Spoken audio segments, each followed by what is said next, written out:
ओम शांति।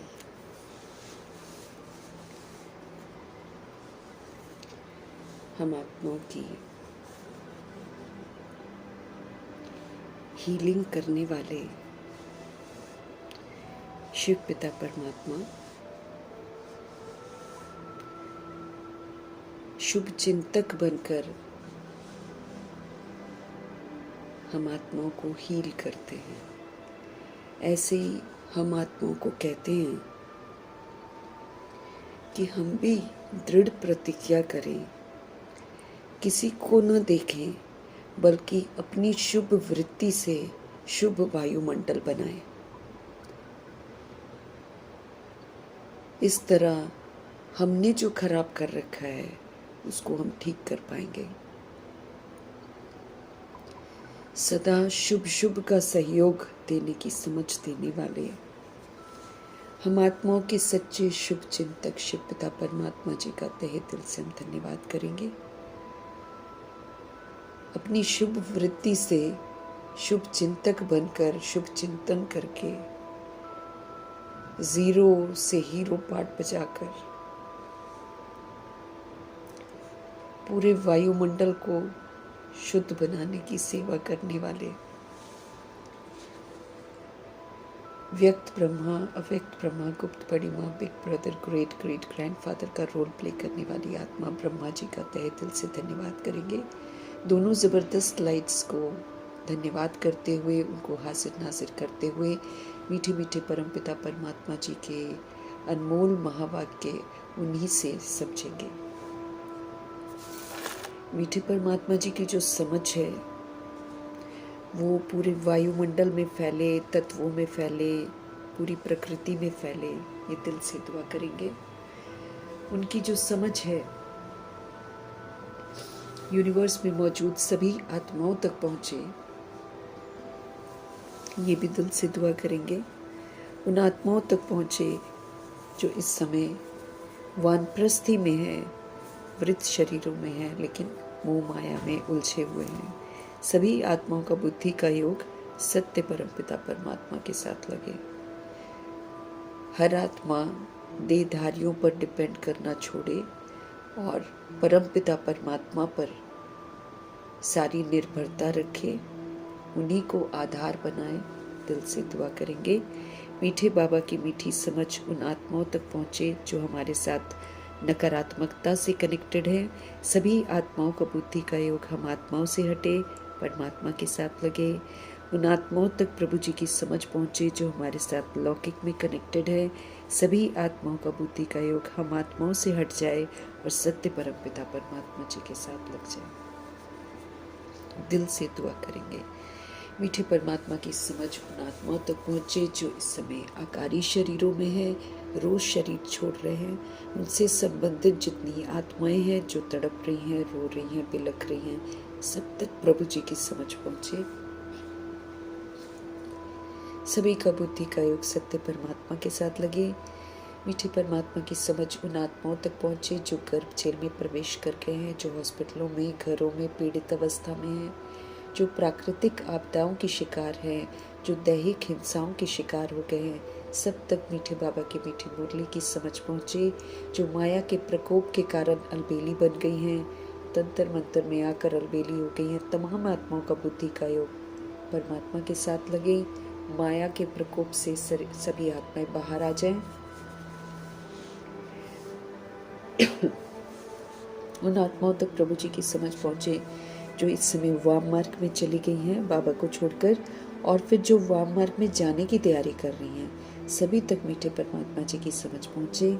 कुमार कुमारियों के शरीरों में जो आत्माएं हैं, जो छोटे शरीरों में आत्माएं हैं, ये भी मायावी भपके से बचे रहें, परमात्मा से जुड़े रहें। परमात्मा की समझ इन आत्माओं तक ज़रूर पहुँचे, इनको पवित्रता आकर्षित करे, परमात्मा आकर्षित करे। दिल से दुआ करेंगे। मीठे परमात्मा जी की मीठी समझ उन आत्माओं तक पहुँचे जो अपनी संस्था बनाकर बैठे हैं, खुद भी गुमराह हैं, दूसरों को भी गुमराह कर रहे हैं। मीठे परमात्मा जी की समझ भिन्न भिन्न सत्ताओं तक पहुँचे, राज्य सत्ता, भक्ति की सत्ता, धर्म की सत्ता और विज्ञान की सत्ता। सभी आत्माओं का बुद्धि का योग सत्य परमात्मा जी के साथ लगे और मीठे परमात्मा जी की समझ उन आत्माओं तक पहुँचे जो भिन्न भिन्न मठ पंथों में बटे हुए हैं, जातिवाद में बटे हुए हैं, रंग रूप के नाम पर, राज्य के नाम पर बटे हुए हैं। तमाम आत्माओं तक प्रभु जी की समझ पहुँचे। देवभान दे अभिमान में एकदम डूबी हुई आत्माओं तक प्रभु जी की समझ पहुँचे। वैश्याओं तक, गणिकाओं तक प्रभु जी की समझ पहुँचे। भूत प्रेत आत्मा बनकर जो भटक रही हैं रूहें, उन तक प्रभु जी की समझ पहुँचे। तंत्र मंत्र, रिद्धि सिद्धियाँ, अघौरी तांत्रिक सब तक प्रभु जी की समझ पहुँचे। मीठे बाबा की समझ उन आत्माओं तक पहुँचे जो तरह तरह के नशों में धुत हैं। सभी के नशे वो वाले उतर जाएं और सबको ईश्वरीय नशा चढ़ जाए। यही दिल से हम सब दुआ करेंगे। और जो ह्यूमन फ्लैश, एनिमल फ्लैश खा रहे हैं, आत्माएं बिल्कुल ही अपने स्वधर्म के विपरीत चली गई हैं, उन तमाम आत्माओं के लिए दिल से दुआ करेंगे कि सबका मन जो है उल्टे कामों से, उल्टी चीज़ों से बिल्कुल भर जाए, आत्माएं पुनः अपने स्वधर्म में लौटे। दिल से हम सब दुआ करेंगे। सच्चाई को हर आत्मा जाने, परमपिता परमात्मा जी की समझ सब तरफ फैले, ये दिल से दुआ करेंगे।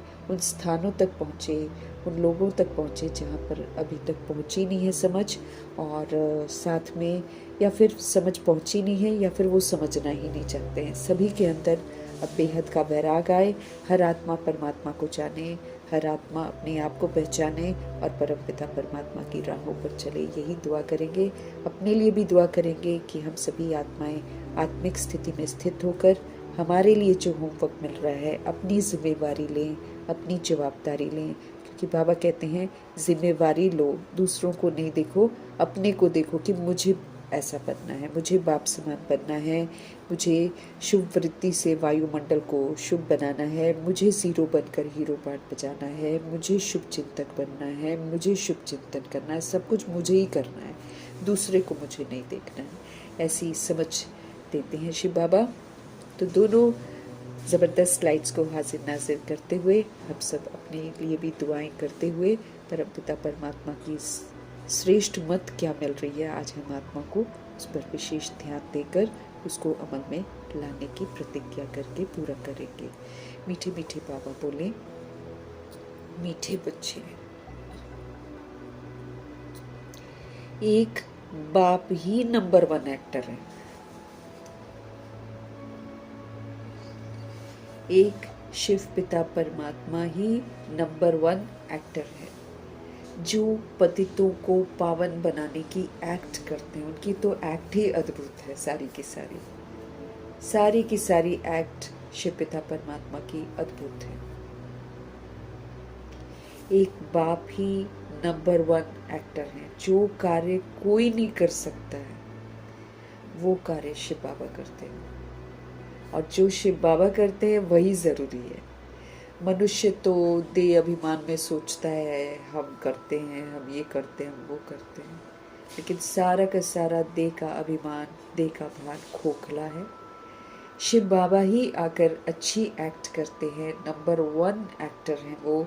उनकी नंबर 1 एक्टिंग देखकर हमको भी एक्ट सिखाते हैं कि ऐसे ऐसे करो। हर चीज़ वो ब्रह्मा जी के थ्रू करके दिखाते हैं, और हम आत्माओं को भी समझ देते हैं कि हम भी वैसे ही करें। तो एक शिव पिता परमात्मा नंबर 1 एक्टर हैं जो पतितों को पावन बनाने की एक्ट करते हैं।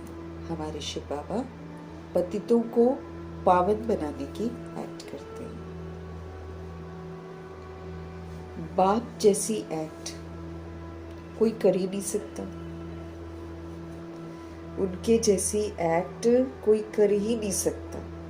इतनी बिगड़ी हुई आत्माएं बन जाती हैं सब की सब, इतना देह के अभिमान में ये हमारा वो हमारा डूबी हुई है सारी आत्माएं, और स्थूल विधि से हिंसात्मक हथियार बनाकर अपने आप को पावरफुल साबित कर रहे हैं। 1 सेकंड में सब ढेर हो जाएंगे, इस बात का एहसास ही नहीं है किसी को। तो देह अभिमान में आत्माएं डूबी हुई हैं, लेकिन हमारे शिव पिता परमात्मा एकदम पतित दुनिया में आते हैं, गुप्त वेश में आते हैं, और सतयुग की स्थापना भी कर देते हैं, और सतयुग की राजधानी में जाने लायक आत्माएं भी तैयार कर देते हैं। सभी आत्माओं को इस सृष्टि रूपी ड्रामा से मुक्त करा के शरीरों से घर भी लेकर जाते हैं। तो नंबर 1 एक्टर हमारे शिव बाबा हैं, जो पतितों को पावन बनाने की एक्ट करते हैं। उनके जैसी एक्ट कर ही नहीं सकता कोई भी, कितना भी चाह ले कोई भी उनकी तरह एक्ट नहीं कर सकता है। प्रश्न है, सन्यासियों का योग जिस्मानी योग है, रूहानी योग जो है वो तो बाप ही सिखलाते, क्योंकि सारी दुनिया अपने आप को जिस्म समझती है नहीं। वो आत्मा विस्मृत होकर अपने आप को जिस्म समझने लग गई है। अब जिस्म जो ऐसी चीज है कि ये तो परिवर्तन होता रहता है, ये तो हमेशा एक जैसा तो रहता नहीं है। अवस्थाएं हैं जो बदलती रहती हैं, चेहरे हैं जो बदलते रहते हैं, और सभी के बदलते हैं। लेकिन चूंकि देह के अभिमान में है सारे और अपने आप को देह समझते हैं, इसलिए जो सन्यासी भी हैं उनका योग जिस्मानी योग है, वो जिस्म का योग सिखाते हैं। लेकिन रूह का जो योग है, भगवान आकर समझ देते हैं कि भाई तुम रूह हो और तुम मुझ सुप्रीम रूह को याद करो। बाबा ये वाला योग सिखाते हैं, क्योंकि बाबा ये बोलते हैं कि रूह बीमार है, रूह उल्टा सोचती है और रूह ही उल्टे सारे कर्म करती है, उसकी वजह से उसको सारा कुछ उल्टा हो जाता है। तो रूहानी योग जो है ना, वो बाबा ही सिखलाते हैं। कहावत भी है, you are what you think and you are what you eat. ये कहावत है कि आप जो भी फिजिकली हो वो आप अपनी सोच की वजह से हो। आत्मा जो सोचती है वैसी ही बन जाती है, और आत्मा जो खाती है वैसी ही बन जाती है। बाबा आकर हमको खाना पीना, उठना बैठना जो एक रूह की तरह होना चाहिए वो सिखाते हैं। हमारी दृष्टि रूहानी होनी चाहिए, हमारी वृत्ति आत्मा भाई भाई की होनी चाहिए, हमारी कृति में श्रेष्ठता होनी चाहिए, निर्विकारी कर्मा होना चाहिए, निराकारी मनसा होना चाहिए, और खान पान हमारा बड़ा सूक्ष्म होना चाहिए, सात्विक होना चाहिए। सारी चीज़ें बाबा आकर सिखाते। तो रूहानी योग जो है वो सिर्फ शिव पिता परमात्मा सिखाते हैं, समझ देते हैं कि अपने को रूह समझो और मुझ सुप्रीम रूह के साथ तुम योग लगाओ। तो जब सुप्रीम रूह के साथ योग लगाएंगे तो हर कदम हम एक्यूरेसी से उठाएंगे, फिर गलती नहीं करेंगे। हम गलती तब करते हैं जब हम भगवान जी को भूल जाते हैं, सारा दिन हम उनको अपने साथ नहीं रखते हैं, तो फिर हम उल्टे मार्ग पर चलते हैं। ये आपको ध्यान रखना है। बाबा ने हमको हमेशा कहा है, आप खाओ पियो जो भी करो, आप मेरी याद में करो, तो मैं तुम्हें गलत काम नहीं करने दूंगा। लेकिन जब जब हम उनको भूल कर सारे कर्म करते हैं तो हमको ध्यान रखना है कि हम सारा का सारा पाप कर रहे हैं, और फिर इसकी घनी सजाएं हमको मिलेंगी। क्योंकि पाप करते करते क्या होता है कि जो कर्म हमको करने हैं, जो प्रारब्ध हमको बनानी है, जो खजाने हमको जमा करने हैं, क्योंकि ये पुरानी दुनिया तो खत्म हो जाएगी। अभी 2500 वर्ष की राजधानी है सामने, जिसके लिए मुझे कमाई करनी है। तो रूह बनकर ही हम कमा सकते हैं। जिस्म समझकर हम कमाएंगे ही नहीं, जिस्म समझकर हम कलयुग में रह जाएंगे। फिर बाबा ने कल हमको क्या बोला, तुम जितना स्वर्ग बनाओगे उतना ही तुम जाओगे। अगर तुम पूरा बनाओगे तो पूरे स्वर्ग में जाओगे, और अगर तुम थोड़ा बनाओगे तो फिर थोड़ा ही मिलेगा आपको। तो स्वर्ग हमको यहाँ पर बनाना भी तो है। जितनी भी स्वर्ग की विशेषताएं हैं वो सारी हमको यहाँ पर यूज करनी है। अब 111 में एंट्री चाहिए, तो वहाँ तो आत्म अभिमानी आत्मा प्रवेश करेगी, जिसने अपने नाम रूप देह के जितने भी लेबल्स हैं उसको मिटाकर अपने आप को एक इन्फेंट की स्टेज पर ले गई होगी। अर्थात जहाँ एक छोटा बच्चा होता है जिसको मालूम नहीं होता है, जो गर्भ से निकलता है उसको कुछ नहीं मालूम होता है कि मेल है फीमेल है क्या है, कुछ नहीं मालूम होता है। वहाँ तक हमको पहुँचना है, क्योंकि बिल्कुल इनोसेंट बनकर सोल वापस घर जाएगी। बिल्कुल मासूमियत में आना है। तो ये जो देह का भान है, ये जो देह का अभिमान है, देह का विस्तार है, देह के संबंध है, ये सारे हमको भूलने हैं। बाबा ने हमको बोला है हमें तो देह को भूलने का अभ्यास करना है, नहीं तो ये देह हमको फेल करा देगी। क्योंकि कर्म भोग भी आएगा, हमारे साथ आना ही है। जब दादियों को आया है, जब बाबा को आया है, मम्मा को आया है, तो हमें कैसे नहीं आएगा, हमें भी तो आएगा। लेकिन उस कर्म भोग को कैसे पार करना है? अगर हम देह समझते रहेंगे तो हम उसको पार नहीं कर पाएंगे, फिर तो हम देह में फंस जाएंगे। देह तो बहुत परिवर्तन लेकर आएगी, तो अंत में देह में बुद्धि फंस जाएगी तो फेल हो गए। चित्त पर बाबा ने तो बोला है ना, जिस्म पर तो ध्यान ही नहीं जाना चाहिए। इसको इंस्ट्रूमेंट को ठीक रखना है सिर्फ पुरुषार्थ के लिए, बाकी इसलिए नहीं कि हम इसमें डूब जाएं या दूसरों को डुबाएं। क्योंकि जितना हम अपनी बॉडी को देखेंगे उतना इविल सोल्स जो है हमारी बॉडी को देखेंगे। क्योंकि इविल सोल्स और गंदी दृष्टि वृत्ति वाली सारी सोल्स उन्हीं बॉडीज में प्रवेश करेंगी, उन्हीं बॉडीज को तंग करेंगी जो देह अभिमान में। एक आत्म अभिमानी बनना, संपूर्ण पवित्र बनना और योगी बनना, यही तो मेरा प्रोटेक्शन है। बाकी कोई भी हिंसात्मक चीज हम अगर रखेंगे तो वो तो हिंसा रखने वाले तो कितने सारे बॉम्ब्स बना रहे हैं, सब कुछ कर रहे हैं। तो अगर हम हथियार, कई लोग सोचते हैं कि हम हथियार रख लेते हैं अपनी प्रोटेक्शन के लिए, तो बॉम्ब्स कब गिरेंगे, छत कब गिरेगी, विनाश कब होगा, किसी को पता है क्या? और जब होगा तो हम जो हथियार है उसको यूज कर पाएंगे क्या? नहीं कर पाएंगे हम यूज। तो इसीलिए बाबा हमको बार बार समझ देते हैं, आत्म अभिमानी बनो, संपूर्ण पवित्र बनो, यही तुम्हारा सुरक्षा कवच है। योगी भव, पवित्र भव। तो रूहानी योग इसलिए सिखाते हैं कि रूह बनो और तुम सुप्रीम रूह को याद करो। इससे आएगी पावर हमारे हाथ में। फिर तो बॉम्ब्स भी नहीं छू सकते, फिर कोई व्यक्ति नहीं छू सकता, कोई गंदी दृष्टि वृत्ति वाला हमको नहीं छू सकता, कोई इविल सोल मेरे पास नहीं आ सकती।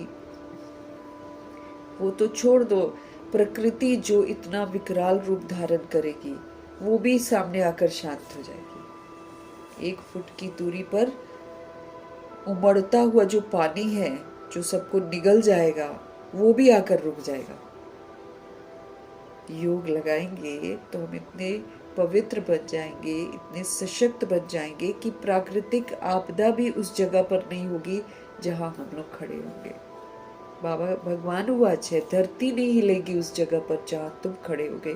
अगर तुमने तत्वों की सेवा की होगी, इनको पावन बनाया होगा, खुद तुम पावन बने होंगे।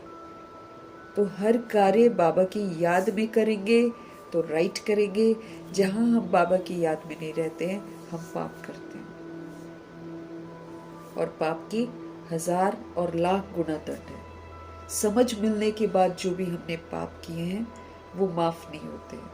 समझ मिलने के पहले जो हमने किए हैं उसको हम याद से खत्म कर सकते हैं, वो भी याद से, वो भी एक्यूरेट याद से, नहीं तो वो भी नहीं खत्म होंगे। और जो अभी कर रहे हैं मुरली पढ़कर, इसकी तो माफी ही नहीं है। इसकी तो 100 गुना, 1000 गुना, लाख गुना दंड है। संकल्पों का भी दंड है, बोल का भी दंड है, कर्मों का भी दंड है। क्यों? क्योंकि हमारे पीछे राजधानी है, आत्माएं हमको फॉलो कर रही हैं। 100 फॉलो कर रही हैं तो 100 दंड मिलेगा, 1000 फॉलो कर रही हैं तो 1000 का दंड मिलेगा, लाख फॉलो कर रहे हैं तो लाख का दंड हमको मिलेगा। सन्यासी ब्रह्म तत्व से योग रखते हैं। जहां हम लोग आत्माएं रहती हैं ना, उसको यथार्थ तो नहीं जानते हैं, लेकिन उस ब्रह्म तत्व से योग सिखाते हैं कि योग करो उसके साथ, तत्वों के साथ। बाबा कहते अब वो ब्रह्म तत्व तो आत्माओं के रहने का स्थान है, आत्माएं वहां रहती हैं, तो उसके साथ योग लगाने से क्या होगा? तो वो क्या सिखाते हैं? वो जिस्मानी योग हो गया। बाबा कहते हैं तत्वों के साथ योग लगाना मतलब जिस्मानी योग। अब हमारा शरीर भी 5 तत्वों से बना हुआ है, तो तत्वों के साथ हमको योग थोड़ी लगाना है। तो वो उसको बाबा तत्वों के साथ जो योग लगाते हैं सन्यासी, उसको बाबा जिस्मानी योग कहते हैं। तत्व को सुप्रीम नहीं कहा जाता है। तत्व जो है ना, वो सुप्रीम, भले वो सुप्रीम एबोर्ड है जहाँ परमात्मा रहते हैं, वो सुप्रीम एबोर्ड है। जहाँ हम सोल्स रहते हैं उसको सुप्रीम एबोर्ड कहते हैं, लेकिन तो भी तत्वों को सुप्रीम नहीं कह सकते। तुम बच्चे सुप्रीम रूह से योग लगाते हो, हमको निराकार से योग लगाना है। वो है पावर हाउस। उनके साथ योग लगा के मुझे अपने अंदर में पावर जमा करनी है। अगर मुझ आत्मा रूपी बैटरी में पावर नहीं होगी तो हम कैसे पार्ट बजाएंगे? हम तो डिस्चार्ज हो गए हैं। हम आत्माएं इतना डिस्चार्ज हो गए हैं कि हम दूसरों पर निर्भर हो गए हैं। कोई अगर एक शब्द या एक वाक्य हमारे को देखकर बोलता है, वो तो आजकल ईर्ष्या द्वेष से भी बोलते हैं लोग, तो कुछ भी बोलता है, खुशियां छीन के ले जाता है। हम सब आज सारी दुनिया जो है, जो वीडियोस डालते हैं चाहे कुछ डालते हैं, तो वो लाइक के ऊपर डिपेंडेंट है।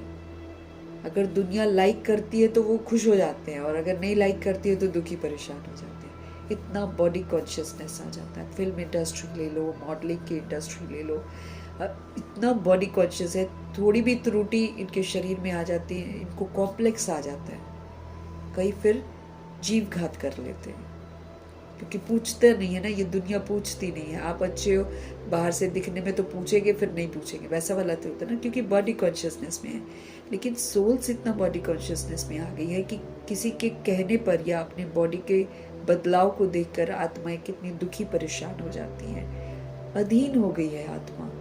इसलिए बाबा हमको फिर से एम्पावर कर रहे हैं कि तुम तो ऊंचे धाम के रहने वाली हो। भगवान हमको स्वमान देते हैं। जैसे बाबा बोलते 4 होमवर्क दिया ना बाबा ने, शुभ चिंतक बनो, शुभ चिंतन करो, शुभ वृत्ति से शुभ वायुमंडल बनाओ। फिर चौथी चीज कहते हैं, जीरो बनकर हीरो पार्ट बजाओ। और फिर कहते हैं जवाबदारी अपनी लो, मुझे करना है, कोई करे नहीं करे मुझे नहीं देखना है। जो करेगा सो पाएगा। दूसरे को देखकर मैं क्या कर लूंगी? सबने अपने अपने समय पर अपने शरीर छोड़ देने हैं। हर आत्मा अपना अपना पार्ट बजाएगी, उसके पीछे मैं क्यों सोचती रहूं? जब मुझे सजा मिलेगी, ट्रिब्यूनल में जाऊंगी, चाहे धर्मराजपुरी में जाऊंगी, कौन साथ देगा मुझे? इसलिए बाबा कहते तुम अपना होमवर्क करो, दूसरों को मत देखो। तो सुप्रीम रूह के साथ हमको रहना है, बस खुदा दोस्त के साथ रहना है। बस वही हमारा दोस्त है, वही हमारा रिलेटिव है। ये सच्चाई है। जिस्म मरता है तो चाचा, काका, मामा, जो भी है, बच्चे, युगल जितने भी है, सब खड़े होते हैं, सब शरीर को जला देते हैं, खत्म।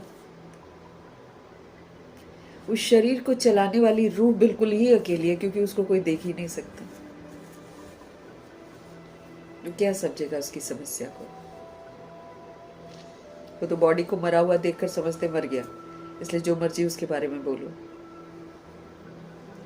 रूह सुनती है, तो उस समय रूह का साथी कौन है? शिव बाबा। कभी घनी मुसीबतें आ जाती, कौन साथ देता है? भगवान देते। मनुष्य देता है क्या? एक लिमिट तक देगा ना।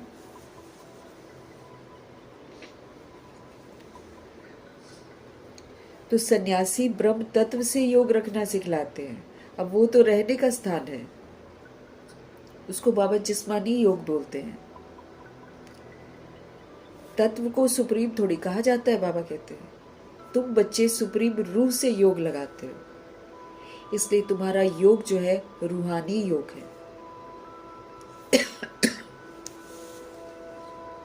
रूह सुप्रीम रूह को याद कर रही है, जिस्म नहीं है इसमें। इसमें तो जिस्म के भान से अगर हम याद करते तो बाबा कहते विक्रम ही तुम्हारे विनाश नहीं होते, तुम्हारा मेरे साथ कनेक्शन ही नहीं होता। इस समय बाबा संगम युग में सारे खजाने जो है ना, उसके खुले भंडारे लेकर बैठे हुए हैं। अगर मुझे उनसे लेना है तो अपने को आत्मा समझकर उनको याद करना है, तब मिलेगा। जब तक बीच में जिस्म है तब तक भगवान से योग लगेगा ही नहीं, ताकत मिलेगी ही नहीं। अब ताकत नहीं मिलेगी, पाठ कैसे बजाएंगे? ताकत नहीं मिलेगी, विक्रम कैसे मेरे विनाश होंगे 63 जन्मों के जो हमने अनजाने में किए? ताकत नहीं मिलेगी तो दैवी गुण कहां से धारण करेंगे? ताकत नहीं मिलेगी तो हिसाब किताब कैसे सेटल करेंगे? ताकत नहीं मिलेगी तो संपूर्ण निर्विकारी कैसे बनेंगे? मर्यादा पुरुषोत्तम कैसे बनेंगे? संपूर्ण अहिंसक कैसे बनेंगे अगर हमको ताकत ही नहीं मिलेगी तो? शरीर तो नश्वर है, ये तो कभी भी खत्म हो जाएगा।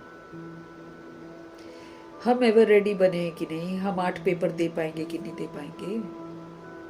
5 तत्व एक साथ हमला करेंगे, 5 विकार एक साथ हमला करेंगे।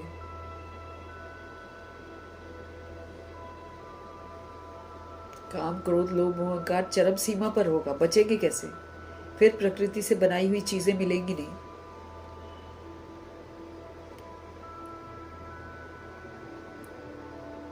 सुप्रीम रूह से ताकत लेनी है मुझे।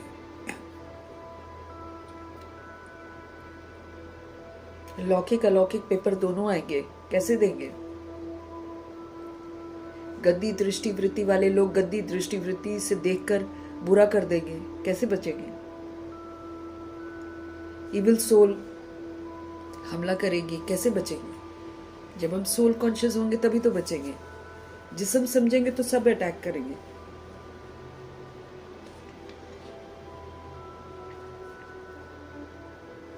शारीरिक ताकत से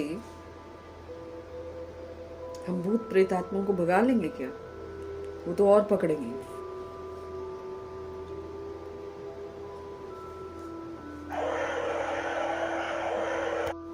कर्म भोग आएगा। सोल में ताकत होगी तभी तो सहन करेंगे। दादियों ने सोल पावर को बढ़ाया है।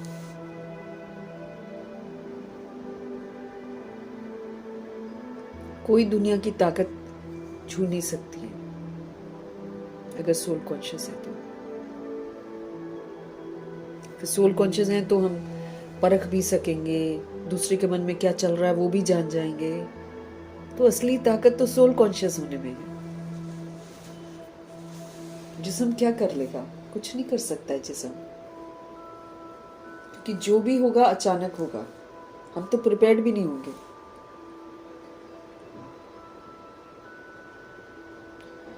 तुम बच्चे सुप्रीम रूह से योग लगाते हो, इसलिए तुम्हारा योग कैसा है? रूहानी, इसमें जिस्म नहीं है। उसके लिए तो बाबा बोलते जितना तुम अशरीरी बनकर योग लगाओगे उतना तुम पावरफुल बनोगे। जिस्म बीच में है, भान बीच में है, तो बाबा से कुछ भी नहीं मिलेगा, क्योंकि बाबा को देह रूपी चमड़ी से बदबू आती है।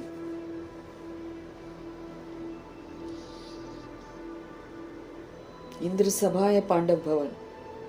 दादियां कहती है ना कि जब हम लोग योग लगाते थे 14 वर्ष की तप करके, जब आबू आए थे, कोई अंदर अगर देह अभिमान वाला प्रवेश कर जाता था ना, वहीं पर बदबू आती थी उनको। दादियों को भी आ जाती थी।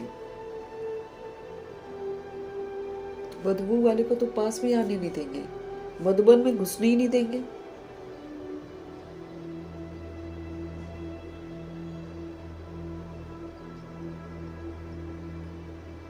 ये जो रूहानी योग है, ये सिर्फ बाप ही सिखला सकते हैं, दूसरा कोई तो सिखला भी नहीं सकता, क्योंकि वही तुम्हारा रूहानी बाप है। वो हमारे रूहानी फादर है, हम रूहों के पिता हैं। वो तो रूहों का पिता ही तो मेरे लिए अच्छा सोचेगा। जिस्म के पिता तो हमारे चेंज होते रहते हैं। 63 जन्म अगर हम देह अभिमान वाला लेते हैं, 63 जन्म, 63 मम्मी पापा, धीरे धीरे 63 रिश्तों का फैलाव।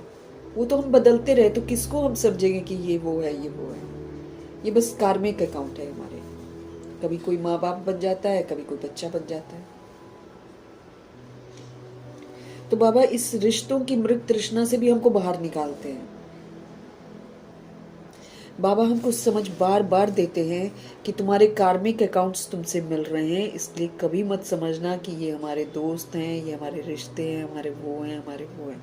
सारे जितने भी आधार हैं ये सारे टूट जाएंगे। बार बार बाबा हमको बोलते हैं कि तुम सिर्फ मुझे आधार बनाओ, मैं तुम्हारा साथ कभी नहीं छोड़ूंगा।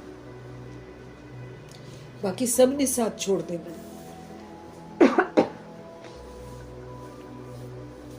सभी ने साथ छोड़ देना है। एक परमात्मा ही मुझ रूह का साथी है। इस सत्य को रियलाइज करके सुप्रीम रूह के साथ रहकर मुझे संपन्न संपूर्ण बनना है। बाकी में तो धोखा ही धोखा है।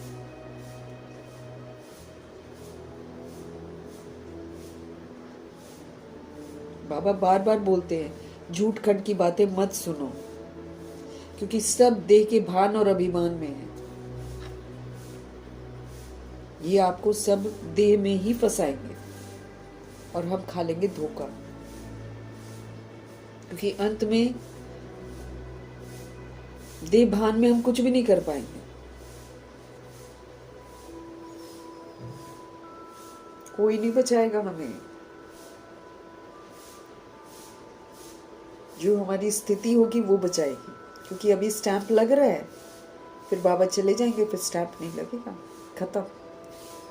फिर बचाओ अपने आप को, खुद ही भुगतते रहो। फिर ना ट्रिब्यूनल हमें देखेगी, ना हमें धर्मराजपुरी में धर्मराज रहम करेंगे। सारी चीजों को बुद्धि से त्याग देना, एक परमात्मा का बनना, कल्प में एक बार ही तो मौका मिलता है। बाकी सारा समय तो हम 63 जन्म तो बॉडी कॉन्शियस होकर ही जीते हैं, देहधारियों के साथ ही जीते हैं, देहधारी रिश्ते बनते हैं। एक ही बार तो सच्चा साथी मिलता है। तो ये संगम युग का समय पूरा समय भगवान के साथ रहने का समय है। वही हमारे हित में सोचते हैं। बाकी दुनिया की कोई भी आत्मा जो है वो हमारे हित में नहीं सोचती है, क्योंकि वो खुद ही विस्मृत है, तो क्या सोचेगी हमारे हित में। तो ये योग परमात्मा ही सिखाते हैं। परमात्मा से सीखना है और अपने को रूह समझकर सुप्रीम रूह से योग लगाना है। अपने को आत्मा समझकर सुप्रीम रूह से योग लगाना है।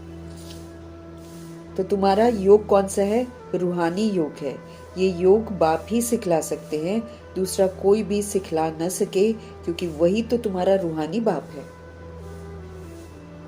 गीत है तू प्यार का सागर है। भक्ति में गाते हैं तू प्यार का सागर है, तेरी बूंद के प्यासे है। यहाँ तो भगवान जी खुद ही आ गए कि तुम बूंद क्या चाहते हो, तुम चाहो तो तुम मुझसे सब कुछ ले सकते हो, भरपूर प्यार ले सकते हो। ओम शांति। बच्चे बहुत लोग कहते हैं ओम शांति अर्थात अपनी आत्मा की पहचान देते हैं, परंतु खुद समझ नहीं सकते हैं। बाबा कहते हैं बहुत लोग कहते हैं ओम शांति अर्थात अपनी आत्मा की पहचान देते हैं, लेकिन खुद समझ ही नहीं सकते हैं। ओम शांति का अर्थ बहुत निकालते हैं दुनिया में। कोई कहते हैं ओम माना भगवान, परंतु नहीं, ये आत्मा कहती है ओम शांति। आत्मा अपना परिचय देती है कि मैं शांत स्वरूप हूँ। असली में वो शांत स्वरूप है, लेकिन देह के अभिमान में आकर वो अशांत हो गई है। तो वो बाबा जो परिचय दिलाते हैं हमसे ओम शांति का, कि हम समझ से ओम शांति बोले, कि हम शांत स्वरूप हैं और शांति धाम के हम रहने वाले हैं, और हम शांति के सागर शिव बाबा की संतान हैं।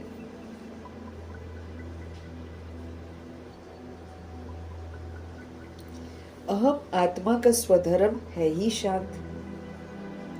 लोग तो बाबा कहते हैं अलग अलग मीनिंग बोलते हैं, है ना। कोई बोलता है ओम मतलब भगवान को ओम बोलते हैं, लेकिन बाबा स्पष्ट करते हैं ऐसा नहीं है। ये आत्मा कहती है ओम शांति। अहम आत्मा का स्वधर्म है ही शांत। जब बॉडी से निकलती है तो देखो कुछ भी नहीं बोल पाती है चुप हो जाती है, पास में बैठी होती है बॉडी के, किसी को बोलती है कुछ, उल्टा सन्नाटा सा छा जाता है। शांत स्वरूप है ना, इसलिए। ये मेरा शरीर है। ये शरीर किस लिए है? कर्म करने के लिए। वो भी हम भूल गए कि कैसे कर्म करने हैं। अभी बाबा हमको सिखा रहे हैं ताकि हम अच्छे कर्म करें, फिर मेरा कोई भी किसी के साथ कार्मिक अकाउंट ना बने। उल्टा जो कार्मिक अकाउंट है वो भी सेटल हो जाए और हम फिर फ्री होकर घर वापस जाए। तो शरीर से मुझे श्रीमत प्रमाण कर्म करने हैं और फिर अकर्म के संस्कार बनाने हैं। श्रीमत हमको श्रेष्ठ मत देती है। श्रीमत हमको समझ देती है कि निर्विकारी कर्मा करो, सबको सुख दो, सबको शांति का सहयोग दो, प्रेम का सहयोग दो, आनंद का, शक्ति का, समझ का सहयोग दो। जो मैं तुम्हें दे रहा हूं ना, उसका तुम सबको सहयोग दो। तो जब हम श्रीमत प्रमाण सत्यता, दिव्यता का, 7 गुणों का, 36 गुणों का, शक्तियों का जब हम सहयोग देते हैं ना, तो मेरा जो पुराना हिसाब किताब है सबके साथ, वो ठीक हो जाता है। अब जैसे बाबा ने बोला शुभ चिंतक बनो, शुभ चिंतन करो, शुभ वृत्ति से शुभ वायुमंडल बनाओ और 0 बनकर हीरो पाठ बजाओ। जब ये चारों विधियां हम अपनाते हैं, मेरा सबके साथ हिसाब किताब सेटल हो जाता है और फिर मेरे अकर्म के संस्कार बन जाते हैं। वो अकर्म के संस्कार लेकर हमको राजधानी में जाए। 2500 वर्ष की राजधानी में अकर्म के संस्कार बाबा हमको समझ देते हैं कि अगर तुम आत्म अभिमानी होकर पाठ बजाओगे तो तुम्हारा सबके साथ संबंध बनेगा रूहानी। लेकिन अगर तुम दे अभिमानी होकर पाठ बजाओगे तो तुम्हारे बनेंगे विक्रम और बंधन। जो बंधन फिर हम बनाएंगे उसको फिर हम ही चुकतो करेंगे। भगवान हमको एक्सेप्ट नहीं करेंगे, कहेंगे पहले तुम अपने सारे बंधन क्लीन करके आओ ऊपर। तो किसी के भी, चाहे वो बैड पार्ट बजा रही है सोल, अगर उसके प्रति भी हम नेगेटिव सोचते हैं तो हम उसके बंधन में बंध गए। हमको तो शुभ शुभ सोचना है बस। बाबा कहते हैं शुभ शुभ सोचो, वायुमंडल को शुभ बनाओ। ज्ञान की मुरली ये शुभ समर्थ संकल्पों का खजाना है। जो इसमें बाबा बोल रहे हैं हमको, वही हमें बोलना है सभी के लिए। अगर बाबा हमको स्वमान दे रहे हैं तो वो स्वमान सारी सोल्स के लिए है। अब जो द्वापर युग कलयुग की सोल्स हैं वो हमारे को देखकर खराब हुई ना, इसलिए उनका मेरे साथ हिसाब किताब है। वो भगवान से नहीं पढ़ेंगे वो लोग। तो जो वरदानी बोल बाबा हमको बोलते हैं वही बोल बाबा कहते तुम सारी सोल्स के लिए बोलो। जब हम इस विधि से चलेंगे तो मेरा जो उनके साथ कार्मिक अकाउंट है गंदा वाला, वो सेटल हो जाएगा और वो सोल शांत हो जाएगी, तंग नहीं करेगी मुझे। हम रूहे हैं, हम देखो एक दूसरे को पहचानते नहीं हैं। शक्ल से हम भूल जाते हैं एक दूसरे को, क्योंकि शक्ल चेंज हो जाती है। पिछला कर्मा क्या है वो याद रहता है, लेकिन इसलिए जब हम मिलते हैं, दोस्ती भी होती है सपोज करो किसी के साथ, फिर धोखा भी होता है। आजकल तो बहुत हो रहा है धोखा। सारा कार्मिक अकाउंट है।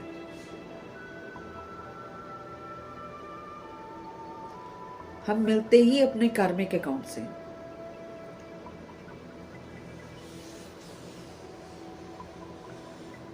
तो हम रूहें भूलती नहीं है।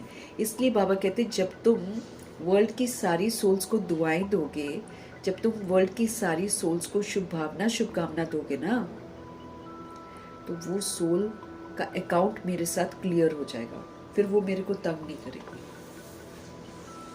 नहीं तो सोल्स हमारे सामने आ जाएंगी, सामने सामने, फिर डर लगेगा, उनको मुक्त करना पड़ेगा, बाबा का साथ नहीं होगा। तो बाबा हमारे पास हमारी जिंदगी में आते ही तब है जब एंड हो जाता है और आगे लाइफ नहीं होती है, परिवर्तन होना होता है, तब बाबा आकर हमको बोलते हैं कि अब तुम मेरी श्रेष्ठ मत पर चल लो। आधा कल तो हम अपनी मत पर चले हैं, रावण की मत पर चले हैं। अभी भी सारी दुनिया रावण की मत पर है, तो अगर हम उनको सुनते हैं तो फिर हम रावण की मत पर ही तो चल रहे हैं, और हम क्या बना रहे हैं? कलयुग बना रहे हैं। सत्युग में हमको घुसने कौन देगा? विनाश में मेरा साथ कौन देगा?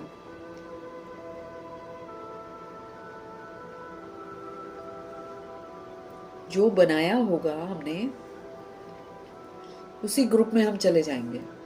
कुदरती मुलाकात होगी उन्हीं से, एंड वाले टाइम में वही फंस जाएंगे जाकर।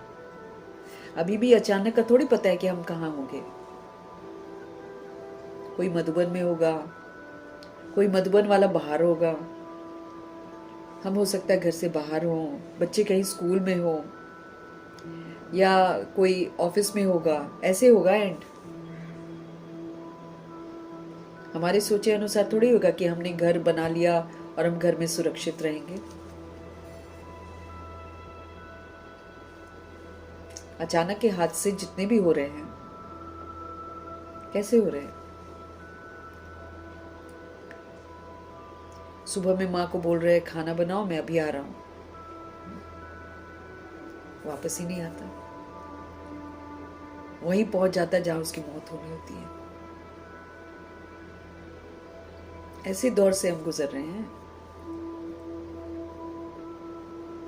तो क्या प्लानिंग बनाएंगे? हमको प्लानिंग बनानी है 2500 वर्ष की राजधानी की, न कि कलयुग की। यहां तो सारा अनिश्चित है।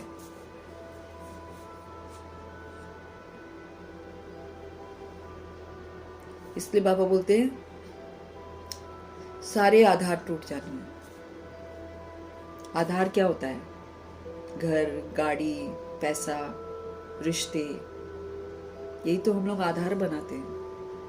ये कब काम आए, ये वो उस समय काम आएगा, ये उस समय काम आएगा, ऐसा ही तो हम सोचते हैं। और वही सोचकर हम कितना इकट्ठा करते हैं। बाबा क्या बोलते हैं? सब टूट जाएगा। बाबा बार बार बोलते हैं मुझे आधार बना लो। बनाएंगे तो वो साथ देंगे, हम नहीं बनाएंगे तो चाहे हम जितनी मर्जी मुरली पढ़ लें, जितना मर्जी हम दान कर दें, यज्ञ में लगा दें, उसका रिटर्न उसी रूप में मिल जाएगा, लेकिन जो एक प्रोटेक्शन है वो नहीं मिलेगी हमको। ये मेरा शरीर है जिससे हम कर्म करते हैं। अभी मुझे इससे सुकर्म करने हैं। सुकर्म करेंगे तो मेरे अकर्म के संस्कार बनेंगे, मतलब मेरा किसी के साथ कोई हिसाब किताब नहीं है। बॉडी समझकर इससे कर्म करेंगे तो मेरे वो विकर्म बनेंगे। विकर्म बनेंगे तो मेरे बंधन बन जाएंगे। कौन खोलेगा वो बंधन? बनाए हैं तो खोलने मुझे ही पड़ेंगे। इस बात का मुझे ध्यान रखना है।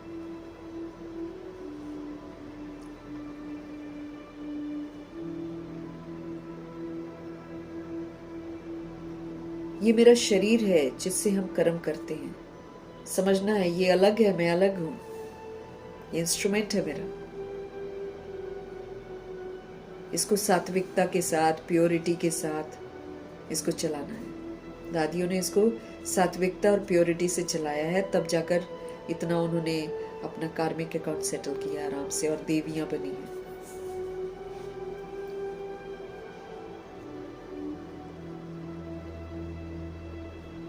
कितना सहज है। वैसे बाप भी कहते हैं ओम शांति, परंतु मैं सबका बाप होने के कारण, बीज रूप होने के कारण भी जो रचना रूपी झाड़ है, कल्प वृक्ष, उसके आदि मध्य अंत को जानता हूं। मैं सबका बाप होना, मैं सबका बाप होने के कारण, बीज रूप होने के कारण में जो रचना रूपी झाड़ है, जो कल्प वृक्ष है, उसकी शुरुआत, उसकी मध्य, उसका अंत मैं जानता हूँ। क्योंकि बाबा पुनर्जन्म रहित है, हमारी तरह वो पुनर्जन्म में आते नहीं, अपने लिए शरीर लेते नहीं। जैसे तुम कोई भी झाड़ देखो तो उसके आदि मध्य अंत को जान जाओ।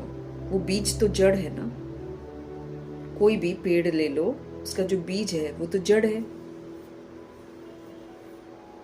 तो बाप समझाते हैं ये कल्प वृक्ष है, इसके आदि मध्य अंत को तुम नहीं जान सकते हो, मैं जानता हूं। मुझे कहते ही हैं ज्ञान का सागर।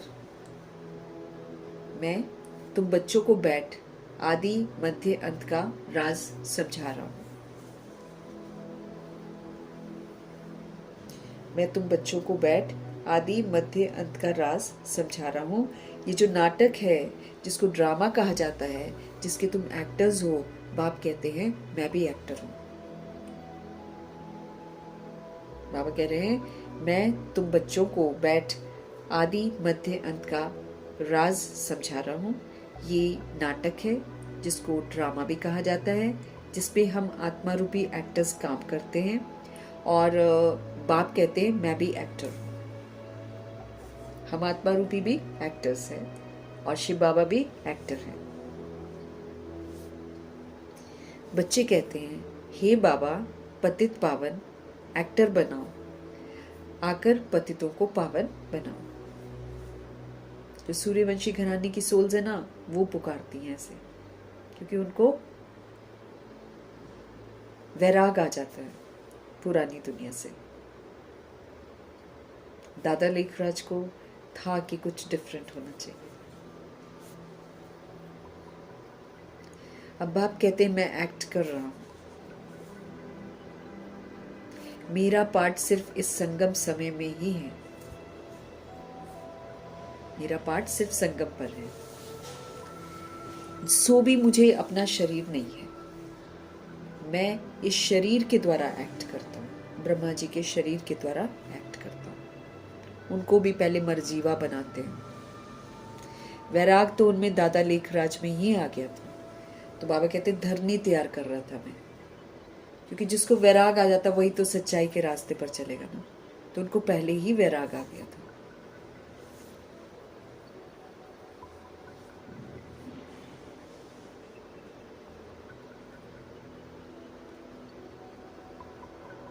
मैं इस शरीर द्वारा एक्ट करता हूं, मेरा नाम है शिव। अब फादर है ना, फादर अपना परिचय तो खुद ही देगा, बच्चे थोड़ी बता सकते हैं फादर के बारे में। हम आत्माएं जब बच्चे होते छोटे तो शरीर के पिता बताते हैं ना कि वो हमारे शरीर के पिता है। मतलब शरीर के पिता भी नहीं बताते, लेकिन वो हमको बार बार बताते हैं कि मैं तुम्हारा पिता हूं, मैं तुम्हारा पिता हूं, ऐसे बताते हैं ना। अगर वो ना बताए तो हमको पता चलेगा कि हम हमारे पिता कौन है। ऐसे ही धर्म स्थापक अपने अपने टाइम पर आए हैं। इब्राहिम आए हैं, क्राइस्ट आए हैं, मोहम्मद आए हैं, बुद्ध आए हैं, गुरु नानक आए हैं। इनमें से कोई थोड़ी बता सकता है भगवान के बारे में पूरा एक्यूरेसी से, इसीलिए तो सारे बटे हुए हैं। बाबा कहते ना गुरु नानक जी ने तो फिर भी महिमा कर रखी है, वैसी महिमा किसी ने नहीं करी है निराकार की, जितनी महिमा गुरु नानक जी ने करी है। और वो कलयुग में आए हैं। लेकिन पूरा सत्य तो नहीं बताया ना। पूरा सत्य बताते तो सबका बुद्धि का योग परमात्मा के साथ लगता। क्यों? क्योंकि वो बच्चे हैं। गुरु नानक भी बच्चा हो गए और फिर क्राइस्ट भी बच्चे हो गए। ये सारे भगवान के बच्चे हैं, तो कहाँ से बता देंगे सत्य? बच्चा थोड़ी बता सकता है, इसलिए बाप को खुद आना पड़ता है। तो शिव बाबा खुद आते हैं और अपना परिचय हमको देते हैं। समझ दे रहे हैं मेरा नाम शिव है। बच्चों को ही तो समझाएंगे ना, जो बच्चा बनेगा उसी को तो समझाएंगे। जो आएगा ही नहीं, जो पढ़ेगा ही नहीं, तो उसको क्या समझाएंगे? तो जो बच्चे बनते हैं उनको बाबा समझाते हैं, वरना तो करोड़ों की आबादी है। तो करोड़ थोड़ी है, सारे बच्चे, लेकिन करोड़ों थोड़ी ही आते हैं। तो जो यहाँ पर बच्चे बनते हैं उनको ही तो समझाएंगे ना बाबा। पाठशाला कोई बंदरों व जानवरों की नहीं होती है। जानवर जाते हैं क्या पाठशाला में? कहीं पर बंदर जाते हैं। बाबा कहते हैं उनकी पाठशाला थोड़ी होती है। परंतु बाप कहते हैं कि इन 5 विकारों के होने कारण शक्ल मनुष्य जैसी है, लेकिन सारे के सारे कर्तव्य बंदरों जैसे हैं। क्योंकि बंदर में काम विकार, क्रोध, लोभ, मोह, अहंकार, 5 जबरदस्त है उनमें ये विकार, जो उतना किसी और जानवर में नहीं है जितने बंदरों में है। इसलिए बंदर के साथ कंपैरिजन होता है मनुष्य का। इसीलिए रामायण में वहां तो दिखा देते हैं रामचंद्र जी ने वानरों की सेना ली, लेकिन एक्चुअली निराकार राम ने वानरों की सेना ली। कौन से वानर? जो मनुष्य अपने आप को देह समझते हैं, वो बंदर है। क्योंकि फिर वो बंदरों वाली हरकत करते हैं। काम विकार, क्रोध की कामनाएं, लोभ, मोह, अहंकार। बंदर कैसे करता है? छीना झपटी करता है ना। लोभ कितना होता है उसको। मोह, बच्चा मर जाए तो भी नहीं छोड़ता है, गले लगाकर उसकी मम्मी घूमती है, छोड़ेगी ही नहीं। मरी हुई बॉडी को ऐसे करेगी जैसे उसको कभी अपने बच्चों को प्यार करते हुए देखो, एकदम मोह से ग्रसित होती है।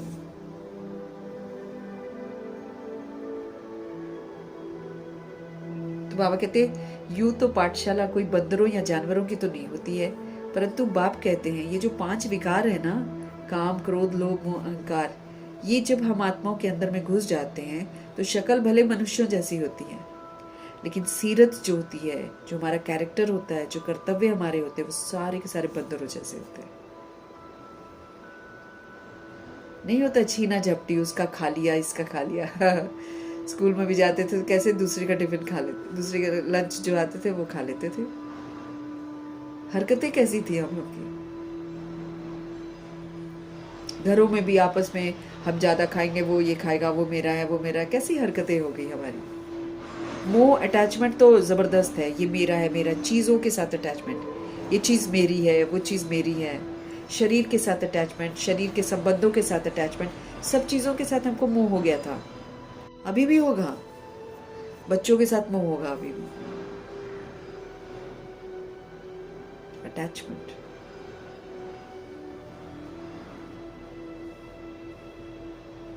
अहंकार बहुत हो गया। आत्मा में कितना अहंकार हो गया। अपने शरीर को लेकर सब अहंकारी, अपने मर्तबे को लेकर अहंकारी, अपने पैसे को लेकर अहंकारी। अहंकार ही अहंकार है। कामनाएं, ओ घनी कामनाएं, ये हो जाए, वो हो जाए, ऐसा हो जाए, वैसा हो जाए। शरीर को लेकर, शरीर के रिश्तों को लेकर 1000 तरह की कामनाएं हैं। अब चूंकि हम अपने स्वधर्म के विपरीत जाते हैं, इसलिए हमको क्रोध भी आता है। तो ये जब 5 विकार हम आत्माओं के अंदर आ जाते हैं तो हमारी हरकतें बंदरों जैसी हो जाती हैं। खड़े होकर खा लेना, चलते चलते खा लेना, पानी पी लेना, बातें करते करते खाना, ये सारी बंदरों जैसी सीरत है। बाबा हमको सीरत सिखाते हैं। शांति में खाओ, परमात्मा की याद में खाओ। अब हम इस समय में कह नहीं सकते हैं कि ये चीज अब पॉइजनस आ गई है, वो चीज पॉइजनस हो गई, वो चीज पॉइजनस है। पॉइजन तो सारा कुछ हो गया है। अब बाबा कहते सादा खाओ, सात्विक खाओ, याद में मेरी खाओ, मैं ताकत भर दूंगा, मैं उसमें सब कुछ डाल दूँ। ऐसे हम जितना भी कोशिश करें, ये खा ले तो मेरे को ये मिलेगा, वो खा ले तो मुझे ये मिलेगा, कुछ ना मिलेगा, क्योंकि सब जहर है। सब बाबा कहते सार नहीं है, अब ना ताकत नहीं है चीजों में। कितना होगी, कितना धरती देगी हमको। कब से दिए जा रही, दिए जा रही, दिए जा रही। अब हम धरती को खराब भी करते हैं। ज्यादा उपज हो जाए उसके लिए हम क्या क्या डालते हैं खाद में, है ना।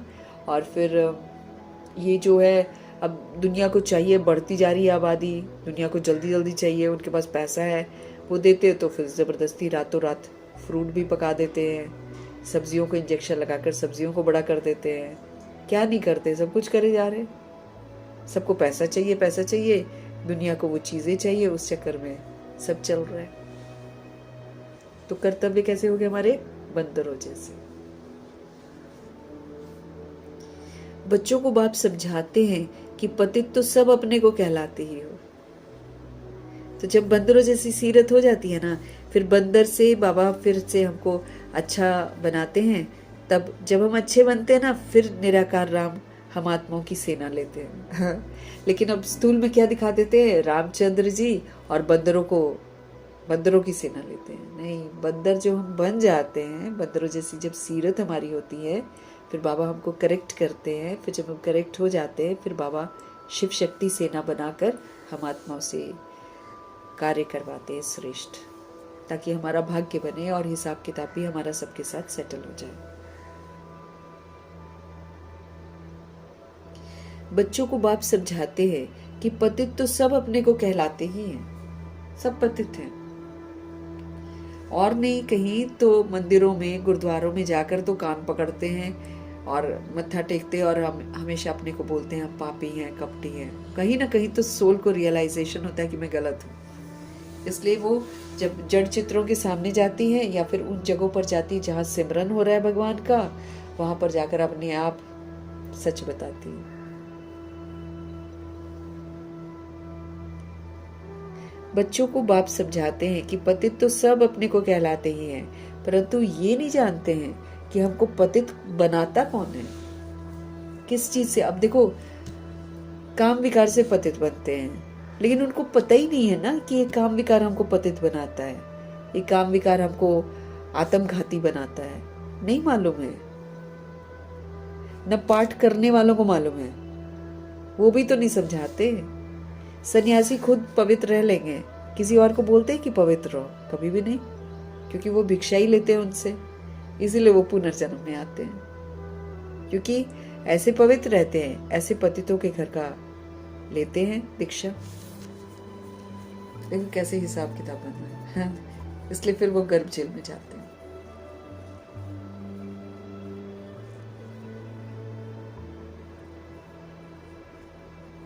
तो कोई नहीं जानता कि हमको पतित बनाता कौन है।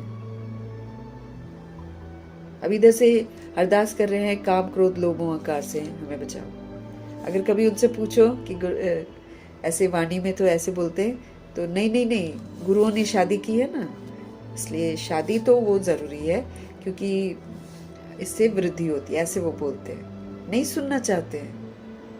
लेकिन भगवान वाच है, यही तो महाशत्रु है। दुनिया वाले बोलेंगे कि सर्टिफिकेट वाला शादी ठीक है, ऐसे जो कर्मा है वो दैट इज बैड कर्मा, लेकिन सर्टिफिकेट ले लिया है ना तो वही कर्मा सही है। हाँ, समाज के अपने नियम हैं यहाँ पर, कलयुगी समाज के। ऐसे वो कर्म अगर कोई करेगा तो गुनाह है, लेकिन सर्टिफिकेट मिल गया है, उसमें वहां पर पंडित मौजूद है या ग्रंथी मौजूद है या मौलवी मौजूद है, तो मतलब वो कुछ वाणी से पढ़ लिया सबने अपने अपने, किसी ने कुरान से, तो किसी ने बाइबल से, तो किसी ने गुरु ग्रंथ साहिब से, तो किसी ने कुछ धार्मिक ग्रंथ जो भी होते होंगे हिंदू के, जब शादी वगैरह कराते हैं तो जो भी पढ़ते होंगे, तो बस उससे सोचते हैं कि जायज हो गया। आप सारे 40-60 बंदे मिलकर बोलो कि हाँ ये सही है और सर्टिफिकेट मिल गया, तो वो काम सही हो गया। सोचने की बात है ना, लेकिन वही है कि मंद बुद्धि हो जाते हैं। इसलिए एक तरफ अरदास करते हैं कि काम क्रोध लोभ अहंकार से बचाओ, दूसरी तरफ काम विकार होता क्या है ये मालूम नहीं है लोगों को। बाबा कहते समझते कुछ नहीं है।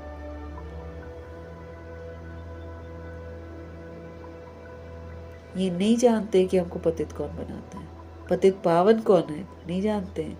जिसको बुलाते हैं ना, कुछ भी समझ नहीं सकते। ये भी नहीं जानते हैं कि हम सब एक्टर्स हैं। हम आत्मा ये चोला लेकर पाठ बजाती हैं, हम एक्टर्स हैं, ऐसा कोई सोचता है क्या?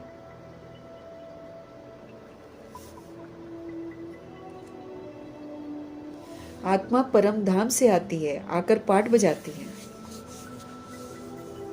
भारत के ऊपर ही सारा खेल बना हुआ है, क्योंकि पूरा 5000 वर्ष का ड्रामा यहीं पर चलता है। बाकी तो सारे जितने भी एरियाज हैं वो अपने अपने समय पर आए हैं बाद में। इसलिए भारत के ऊपर ही सारा खेल बना हुआ है। यही स्वर्ग तो यही नर्क बनता है। भारत पावन भारत पतित किसने बनाया? रावण ने। गाते भी हैं कि रावण का लंका पर राज्य था। बाप बेहद में ले जाते हैं, वो तो बोलते हैं लंका पर राज्य था, बाबा कहते हैं इस समय सभी पर राज्य है रावण का। बेहद में लेकर जाते बाबा कहते हैं सबके अंदर में रावण घुसा हुआ है। रावण क्या है? देह का भान, देह का अभिमान और फिर उससे पनपने वाले सारे विकार।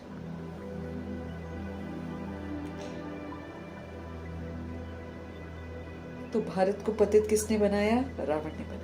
गाते भी हैं कि रावण का लंका पर राज्य था। शिव बाबा हमको बेहद में ले जाते हैं। क्या कहते हैं? हे बच्चों, ये सारी सृष्टि एक बेहद का टापू है। क्या कहते हैं? ये सारी सृष्टि बेहद का टापू है। तो दुनिया में तो हद की लंका बता देते हैं। बाबा कहते सारी दुनिया ही लंका है इस समय, सब पर रावण का राज्य चल रहा है, सब जगह रावण मौजूद है। तो बाबा बेहद में लेकर जाते हैं और कहते हैं सारी सृष्टि बेहद का टापू है। वो तो हद की लंका बताते हैं। बाबा कहते हैं इस बेहद के टापू पर पूरा का पूरा रावण का राज्य है। पहले राम राज्य था, अब रावण का राज्य है। बच्चे कहते हैं बाबा राम राज्य कहाँ था? बाप कहते बच्चे वो तो यहाँ था ना, जिसको सब चाहते हैं।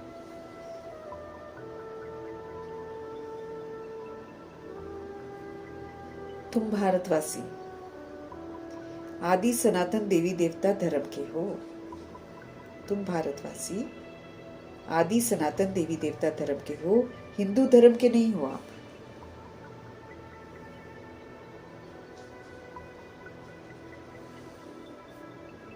तो हम सभी आत्माएं प्रभु के बच्चे, हम भारत को स्वर्ग बनाने में मददगार बनते हैं। तो हम भारतवासी जो हैं, हम आदि सनातन देवी देवता धर्म के हैं। मीठे मीठे से खिले लाडले बच्चों, तुम ही पहले पहले भारत में थे।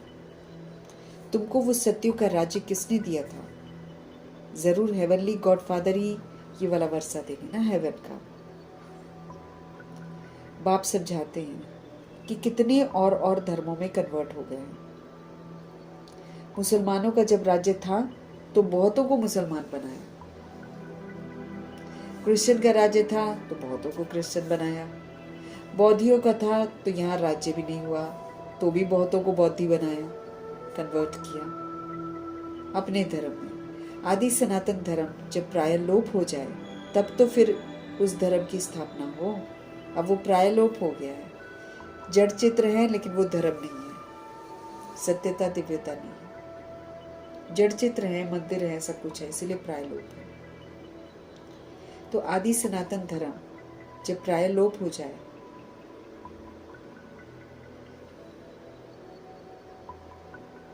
तब तो फिर उस धर्म की स्थापना हो, बाबा कहते हैं।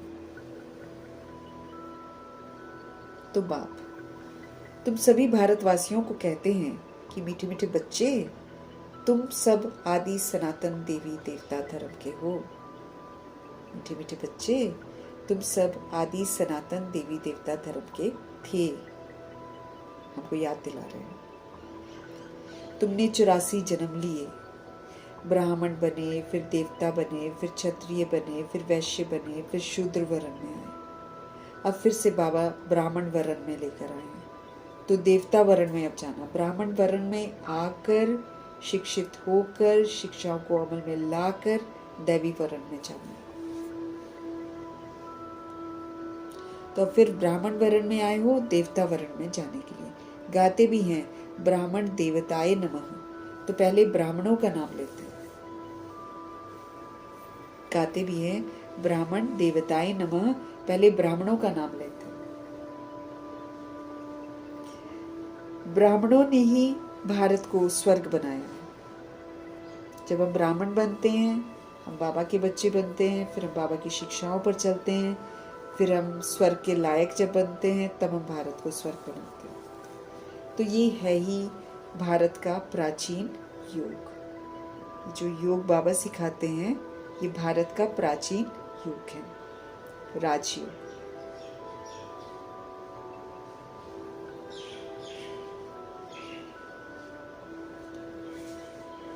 गाते भी हैं ब्राह्मण देवताए नमः। पहले ब्राह्मणों का नाम लेते हैं। ब्राह्मणों ने ही भारत को स्वर्ग बनाया है। ये है ही भारत का प्राचीन योग। पहले पहले जो राजयोग था, जिसका गीता में वर्णन है, गीता का योग किसने सिखलाया था, ये भारतवासी भूल गए। बाप समझते हैं कि बच्चे योग तो मैंने सिखलाया था, नहीं सॉरी, बाप समझाते हैं कि बच्चे योग तो मैंने सिखलाया था। ये है रूहानी योग,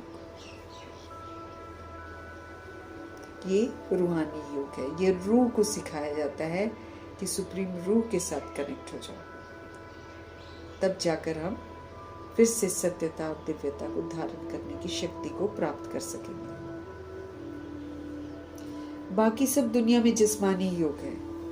सन्यासी आदि सब क्या करते हैं, सब जिस्मानी योग सिखलाते हैं। क्या कहेंगे, ब्रह्म से योग लगाओ, वो ये कहते हैं। किससे योग लगाओ, ब्रह्म से लगाओ। बाबा कहते हैं वो तो रॉन्ग हो जाता है, ब्रह्म से योग लगाना वो तो रॉन्ग हो जाता है।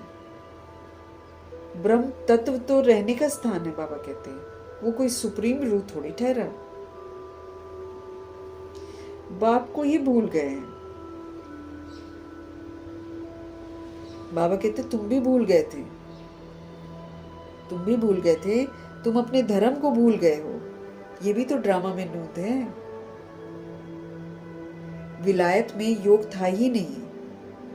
हठ योग और राजयोग तो कहां पर है, यहां पर है। हठ योग और राजयोग कहां पर है, यहां ही है। वो निवृत्ति मार्ग वाले सन्यासी कब राजयोग सिखला ही नहीं सकते। बाबा कहते हैं हठ योग और राजयोग यहां पर होता है। वो जो निवृत्ति वाले हैं, कौन, सन्यासी जो घर बार छोड़कर चले जाते हैं। बाबा कहते वो तो निवृत्ति वाले सन्यासी तो कभी राजयोग तो सिखला ही नहीं सकते हैं। आत्मा समझो, परमात्मा से योग लगाओ, वो तो सिखला ही नहीं सकते। सिखाए वो जो जानता हो वही तो सिखा सकता है ना, जो जानता होगा राजयोग। सन्यासी लोग तो राजाई भी छोड़ देते हैं। गोपीचंद राजा का मिसाल है ना, वो उन्होंने राजाई छोड़ दी थी, जंगल में चला गया। वैराग आता है ना कभी कभी किसी को, छोड़ देते हैं।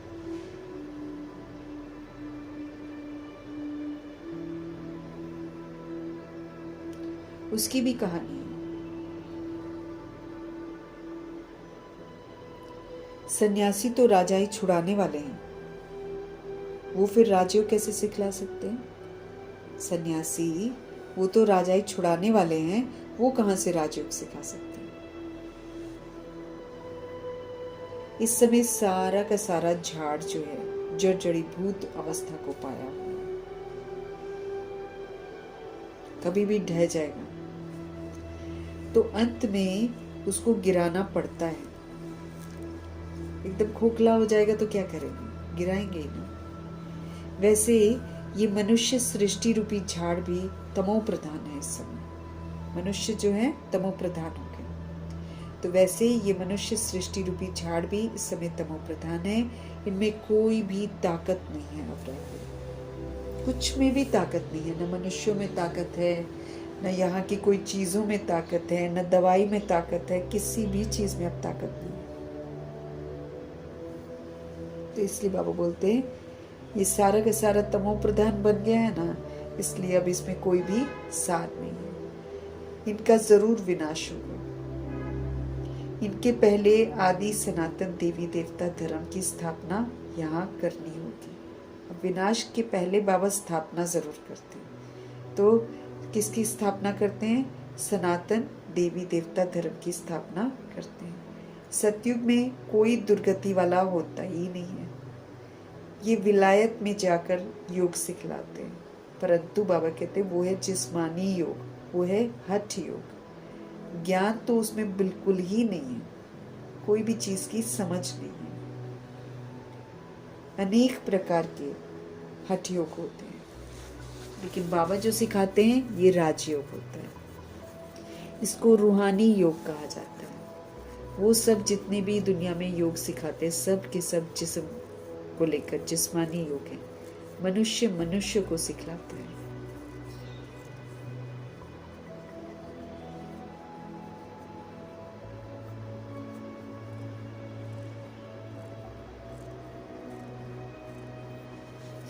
बाबा कह रहे हैं ज्ञान बिल्कुल नहीं है, अनेक प्रकार के हठ योग है। ये है राजयोग, इसको रूहानी योग कहा जाता है। वो सब जितना भी है जिस्मानी है।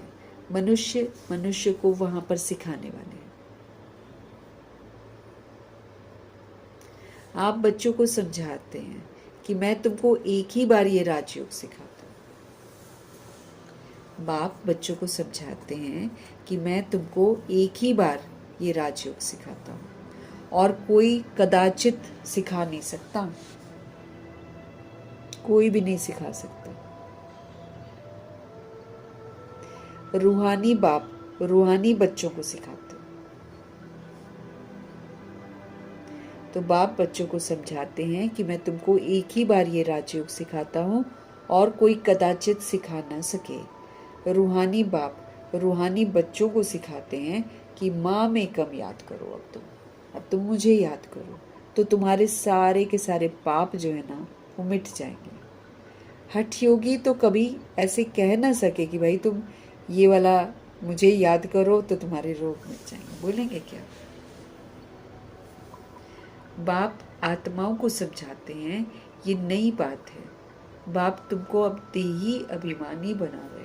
रोज बाबा हम पर मेहनत कर रहे हैं ताकि हम आत्म अभिमानी बने, ताकि हम अपने को आत्मा समझें, ताकि हम सबको आत्मा रूप में देखें, ताकि हम सतोगुणी पाठ बजाएं, ताकि हम सतयुगी पाठ बजाएं।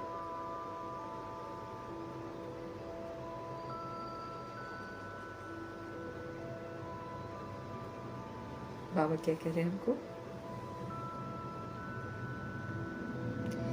बाप बच्चों को समझाते हैं कि मैं तुमको एक ही बार ये राजयोग सिखाता हूँ और कोई भी आपको सिखा नहीं सकता। रूहानी बाप रूहानी बच्चों को सिखाते हैं कि अब सिर्फ तुम मुझे याद करो, तुम्हारे सारे के सारे पाप मिट जाएंगे। हठ योगी कभी भी ऐसे कह ना सके। बाप आत्माओं को समझाते हैं ये नई बात है। बाप तुमको अब क्या कह रहे हैं? देही अभिमानी बना रहे हैं कि अब शुद्ध अभिमान में रहो कि मैं आत्मा हूँ, परमधाम निवासी हूँ, परमात्मा का बच्चा। तो देही अभिमानी बना रहे हैं। तो बाप तुमको अब देही अभिमानी बना रहे हैं। बाप को देह नहीं है, बाप को देह नहीं है। इसके तन में आते हैं, इसका नाम बदल देते हैं, क्योंकि मरजीवा बना है ना। तो जब मरजीवा बनते हैं तो भगवान नाम बदल देते हैं। तो इनका नाम रखा ब्रह्मा, और शुरू की बहुत सारी आत्माओं का भी नाम बदला। लेकिन फिर आत्माएं वैसा पार्ट नहीं बजाती हैं जैसा नाम रखा जाता है और चली जाती हैं, इसलिए फिर बाबा ने बाद में बंद कर दिया था। नहीं तो मरजीवा बनने के बाद नया नाम रखते हैं। जैसे गृहस्थी जब सन्यासी बनते हैं तो मरजीवा बने, जैसे गृहस्थी जब सन्यासी बनते हैं तो मरजीवा बने, गृहस्थ आश्रम को छोड़ निवृत्ति मार्ग ले लिया। तो तुम्हारा भी मरजीवा जन्म है। तुम्हारा भी मरजीवा बनने से नाम बदल जाता है। पहले शुरू में सबके नाम लाए थे, फिर जो आश्चर्यवत सुनंती कथंती भागंती हो गए तो फिर नाम आना बंद हो गया। पहले ऊपर वतन से नाम आते थे, लेकिन बाबा ने देखा कि कुछ लोग सुनते हैं, फिर सुनाते हैं और फिर वहाँ मार्ग में चले जाते हैं, भाग जाते हैं। फिर ऊपर से नाम आने बंद हो गए। फिर इतने सारे बच्चे बनते, अब सबके थोड़ी नाम रखेंगे बाबा। इसलिए अब बाप कहते हैं कि हम नाम दें और फिर कोई भाग जाए तो फिर तो फालतू हो जाता है ना। पहले आने वालों के जो नाम रखे वो बहुत रमणीक थे, अब नहीं रखते हैं बाबा। उनका रखे जो सदैव कायम भी रहे। किनका नाम रखेंगे बाबा? जो सदा इसमें ज्ञान मार्ग में कायम रहे। बहुतों के नाम रखे, फिर बाप को फारकती दे चले गए, धोखा दे दिया। इसलिए बाबा कहते हैं अब नाम नहीं बदलते, धोखा दे देती है आत्मा। बाप समझाते हैं कि ये ज्ञान क्रिश्चियन की बुद्धि में भी बैठेगा। बाबा कहते हैं ये ज्ञान क्रिश्चियन की बुद्धि में भी बैठेगा। इतना समझेंगे कि भारत का योग निराकार बाप ने ही आकर सिखाया था। इतना तो मानेंगे। कैथोलिक तो जरूर मानेंगे जो शुरू वाले थे। अब तो खैर वो लोग भी गंदे हो गए हैं, लेकिन पहले पहले वाले लोग पवित्र रहते थे। तो बाप समझाते हैं कि क्योंकि हर सभी तमो प्रधान बनते हैं, क्या कहेंगे, तो बाद वाले भी तो बनेंगे ना। जब देवकुल की आत्माएं ही विस्मृत हो जाती हैं तो बाद वाले तो विस्मृत होंगे। लेकिन बाबा ये यकीन दिला रहे हैं कि जो क्रिश्चियन है ना, ये वाला जो ज्ञान है, बाबा जो समझाते हैं, ये ज्ञान क्रिश्चियन की बुद्धि में भी बैठेगा। इतना वो समझेंगे कि भारत का योग जो है ना, निराकार बाप ने ही आकर सिखलाया।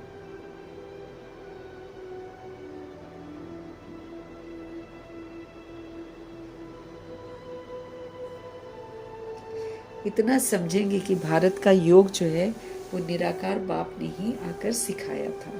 बाप को याद करने से ही पाप भस्म होंगे और अपने घर हम चले जाएंगे।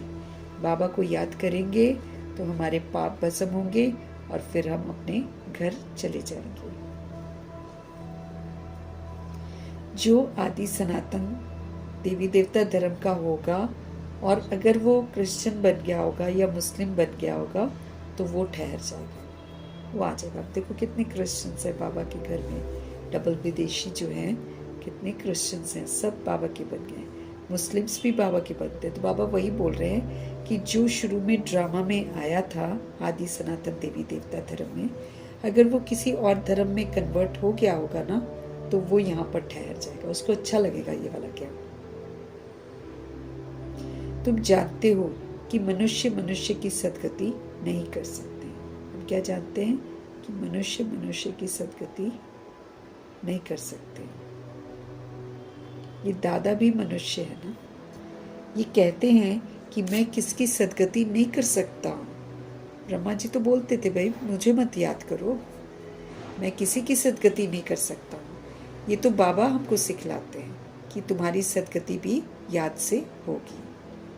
बाप कहते हैं बच्चे, हे आत्माओं, मेरे साथ योग लगाओ, तो तुम्हारे विक्रम विनाश हो जाएंगे।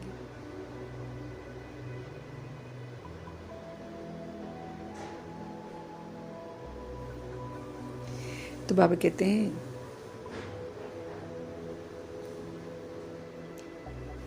ब्रह्मा जी भी कहते हैं कि मैं किसी की सदगति नहीं कर सकता हूँ। ये तो बाबा हमको सिखलाते हैं कि तुम्हारी सदगति भी याद से होगी। वो कहते हैं मुझे भी बाबा बोलते हैं कि मेरी सदगति भी तब होगी जब मैं बाबा को याद करूँगा। बाप कहते हैं बच्चों, हे आत्माओं, मेरे साथ योग लगाओ तो तुम्हारे विक्रम विनाश हो जाएंगे। बार बार हमको बोलते हैं कि तुमने विक्रम कर रखे हैं बहुत, लेकिन तुम मुझे याद करो तो ये विक्रम तुम्हारे विनाश हो जाएंगे।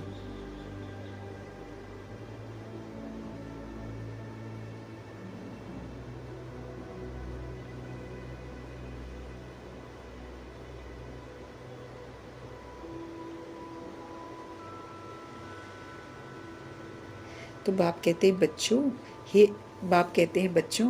हे आत्माओं, मेरे साथ योग लगाओ तो तुम्हारे विक्रम विनाश हो जाएंगे। तुम पहले गोल्डन एज प्योर थे, फिर तुम्हारे अंदर मिलावट हुई। जो पहले देवी देवता 24 कैरेट सोना थे, अब वो आयरन एज में आकर पहुंच गए हैं। ये योग कल्प कल्प तुमको सीखना पड़ता है। तुम जानते हो उसमें भी कोई पूरा जानते हैं, कोई फिर कम जानते। बाबा तो सबको एक जैसे समझाते हैं, लेकिन जिसके जितनी ताकत होती, जितना उसने चार्ज किया होगा, उतना उसको समझ में आता है। तो सोल्स जो गोल्डन एजेड थी, वो पुनर्जन्म में आते आते आयरन एज में आ गई। तो ये योग जो है कल्प कल्प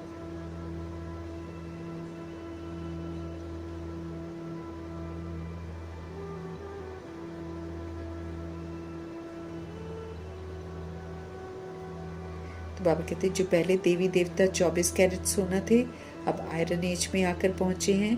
ये योग कल्प कल्प तुमको सीखना पड़ता है। तुम जानते हो, उसमें भी कोई पूरा जानते हैं, कोई फिर कम जानते हैं, कोई तो ऐसे ही देखने आते हैं कि यहाँ क्या सिखाते हैं। ब्रह्मा कुमार ब्रह्मा कुमारियाँ इतने ढेर बच्चे हैं, तो ज़रूर प्रजापिता ब्रह्मा होगा ना फिर, जिसके इतने बच्चे आकर बने हैं, तो ज़रूर कुछ होगा। तो जाकर उन्होंने पूछे तो सही, तुमको प्रजापिता ब्रह्मा से क्या मिलता है, पूछना चाहिए ना। परंतु इतनी बुद्धि में नहीं है, इतनी बुद्धि भी नहीं।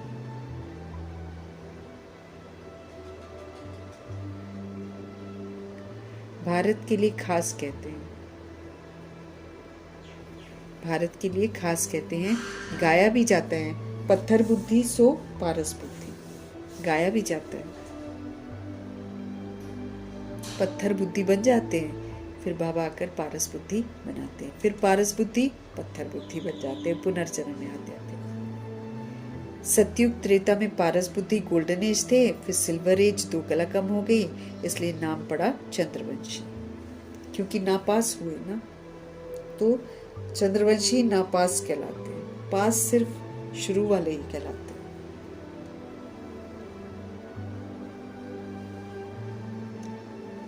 ये भी पाठशाला है, बाबा कहते हैं। 33 मार्क्स से जो नीचे आते हैं वो फेल हो जाते हैं। राम सीता फिर उनकी डिनास्टी संपूर्ण नहीं है, इसलिए सूर्यवंशी तो वो बन नहीं सकते हैं, है ना। बाबा कहते हैं सूर्यवंशी वो बन नहीं सके। राम सीता फिर उनकी डिनास्टी संपूर्ण नहीं है, इसलिए सूर्यवंशी पूरा संपूर्ण बनते हैं।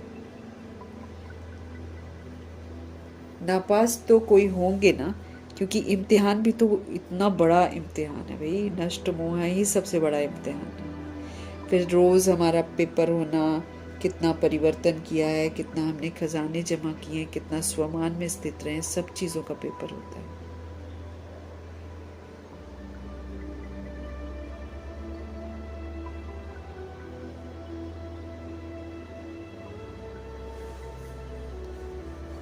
तो राम सीता फिर उनकी डिनास्टी संपूर्ण नहीं, इसलिए सूर्यवंशी तो बन नहीं सकते। नापास तो कोई होंगे ना, क्योंकि इम्तिहान भी तो बहुत बड़ा है। आगे गवर्नमेंट का ICS का बड़ा इम्तिहान होता था, सब थोड़ी पढ़ सकते थे।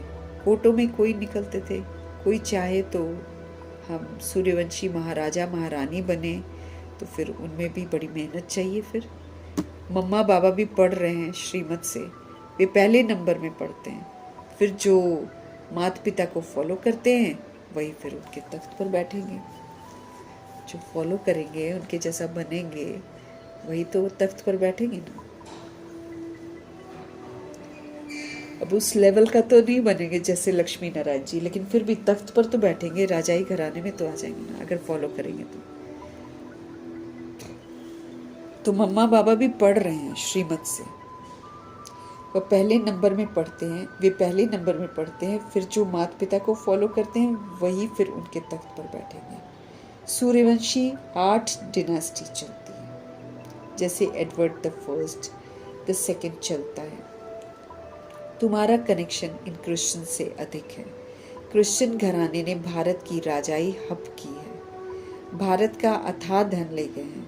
फिर विचार करो तो सतयुग में कितना अथाह धन होगा। वहाँ की भेंट में तो यहाँ कुछ भी नहीं है, वहाँ सब खानियाँ एकदम भरतू हो जाती हैं। अब तो हर चीज़ की खानियाँ खाली होती जाती हैं। फिर चक्र रिपीट होगा, तो फिर सब खानियाँ जो हैं वो भरतू हो जाएंगी।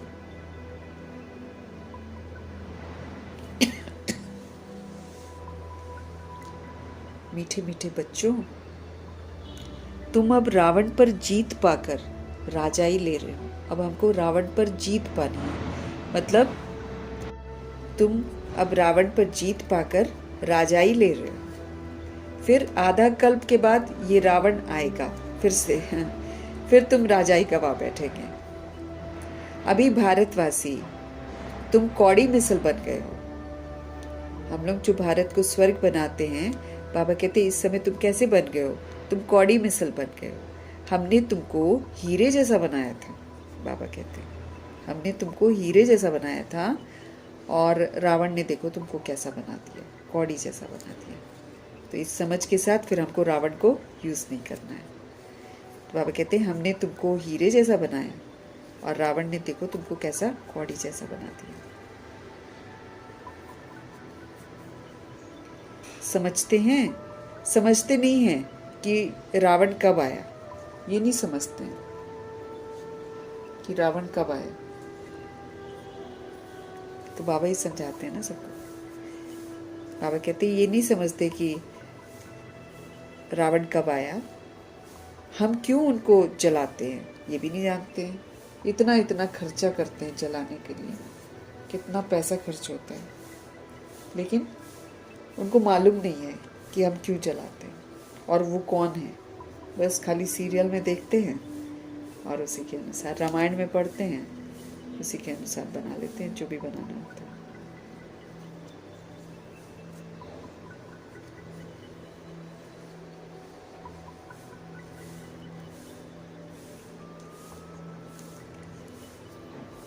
समझते नहीं है कि ये रावण कब आया, हम क्यों इनको जलाते हैं। कहते हैं कि ये रावण तो परंपरा से ही चला आ रहा है, उनका ये कहना है कि ये तो पहले से ही आ रहा है, मतलब पहले से ही है ये रावण परंपरा से ही चला आ रहा है।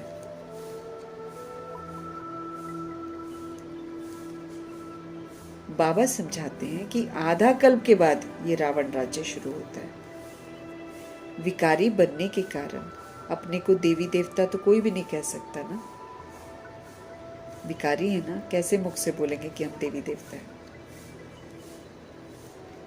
वास्तव में तुम देवी देवता धर्म के थे, बाबा कहते हैं। अब बोल तो नहीं सकते हैं, लेकिन बाबा कहते तुम देवी देवता धर्म के थे। बाबा स्मृति दिलाते ताकि फिर से हम सभी आत्माएं उस धर्म में लौटें और जो गलत कर्म कर रहे हैं उसको करना हम छोड़ दें। वास्तव में तुम देवी देवता धर्म के थे। तुम्हारे जितना तो सुख कोई नहीं देख सकते, बाबा कहते हैं। तुम्हारे जितना सुख कोई नहीं देख सकते, इतना अथाह सुख बाबा देते हैं।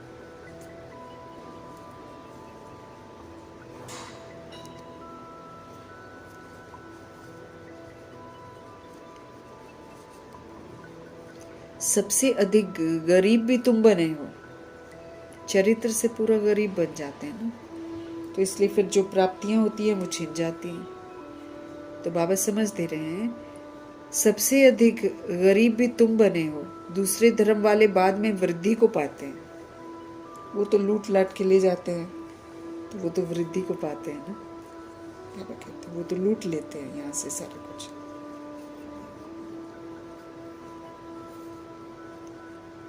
क्राइस्ट आया, पहले तो बहुत थोड़े थे, बाबा कहते हैं।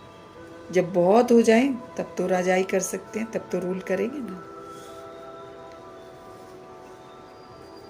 तुमको तो पहले राजाई मिलती है, बाबा कहते हैं। ये तो सब ज्ञान की बातें हैं ना। बाप कहते हैं हे आत्माएं मुझ बाप को याद करो। बार बार बाबा हमको यही बोल रहे हैं कि तुम अब मुझे याद करो।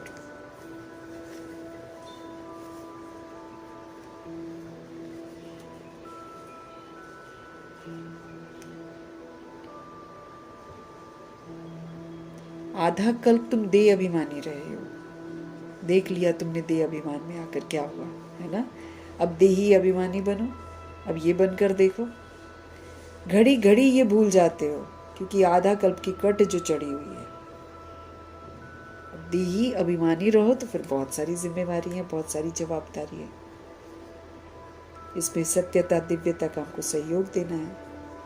आत्मा बनकर हमको सतोगुणी पाठ बजाना है, आत्मा बनकर हमको सतयुगी पाठ बजाना है। तो बाबा हमको बोल रहे हैं आधा कल्प तुम देह अभिमानी रहे हो, अब देही अभिमानी बनो। लेकिन बाबा कहते घड़ी घड़ी तुम भूल जाते हो क्योंकि आधा कल्प की कट जो चढ़ी हुई है।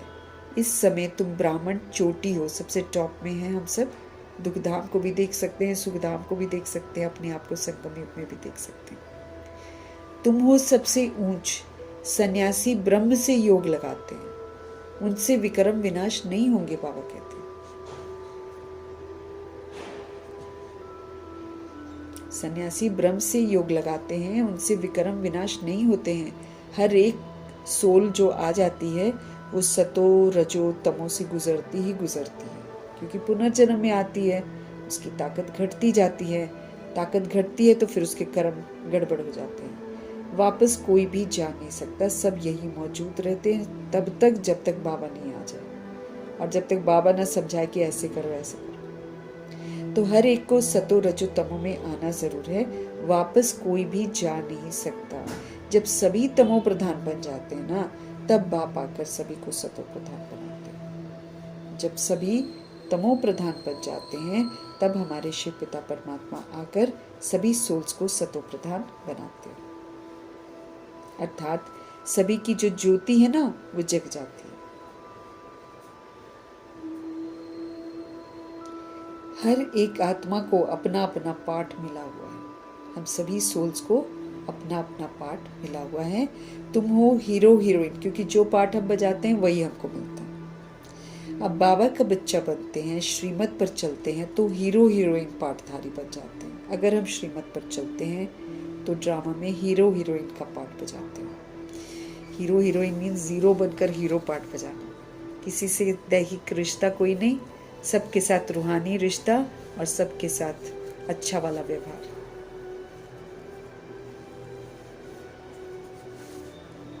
अब जैसे शुभ चिंतक बनना, शुभ चिंतन करना, शुभ वृत्ति से शुभ वायुमंडल बनाना, जीरो बनकर हीरो पार्ट बजाना, जवाबदारी अपनी समझना, जिम्मेवारी अपनी समझना, अपने को बदलना, फिर विश्व को बदल, ये क्या है? हीरो पार्टधारी है। तुम भारतवासी सबसे ऊंचे हो, जो राज्य लेते हो फिर तुम गवा भी देते हो और कोई राज्य नहीं लेता है।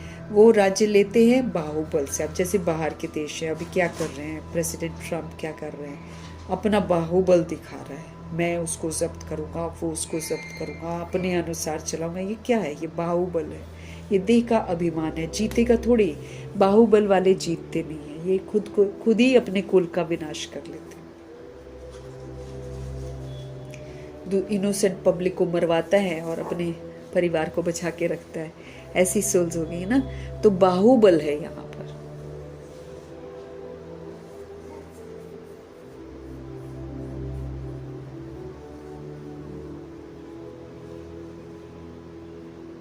बाबा कहते हैं और कोई राज्य नहीं लेता है, वो राज्य लेता है बाहुबल, वो राज्य लेते हैं बाहुबल से। बाबा ने समझाया है जो विश्व के मालिक थे वही बनेंगे विश्व के मालिक, बाकी लड़ते रहो मरते रहो, कोई नहीं बनेगा। तो सच्चा राजयोग बाप के सिवाय तो कोई सिखला ही नहीं सकता है। बाबा कहते हैं अपने ऊपर राज्य करो, स्वराज्य अधिकारी बनो। कोई कैसा भी व्यवहार करे, आप अच्छा व्यवहार करो, अपने ऊपर राज्य।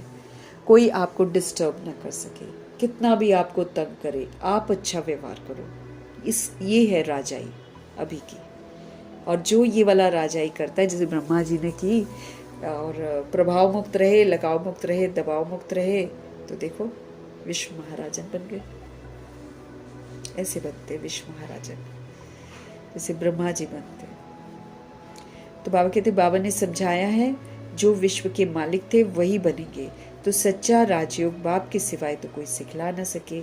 जो सिखाते हैं वो सब अयथार्थ योग है, एकदम इनएक्यूरेट योग है, गलत है। वापस कोई भी जा नहीं सकते हैं।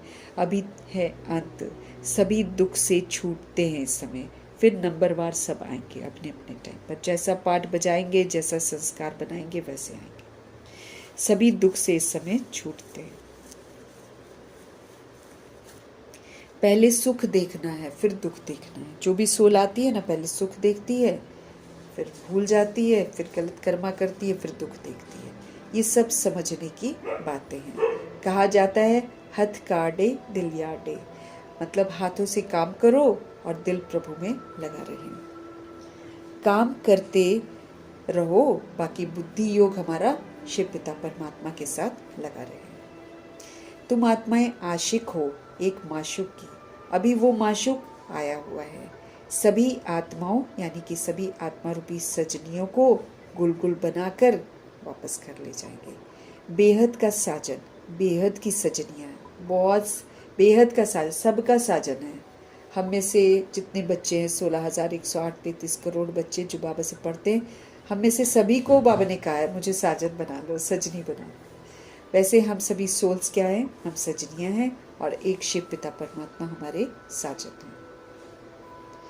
तो अभी वो माशूक आए हुए हैं, सभी आत्माएं है ना, सजनियाँ हैं, उनको गुलगुल बनाकर घर वापस ले जाएंगे, फूल बनाकर पवित्र बनाकर वापस घर ले जाएंगे। एक माशूक है और हम सभी सोल्स उनके आशिक हैं।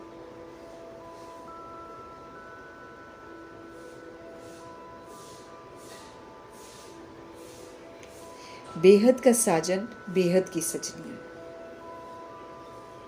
बेहद का साजन है और बेहद की सजनियाँ हैं। कहते हैं मैं सबको ले जाऊंगा, फिर नंबरवार पुरुषार्थ अनुसार जाकर मर्तबा पाएंगे।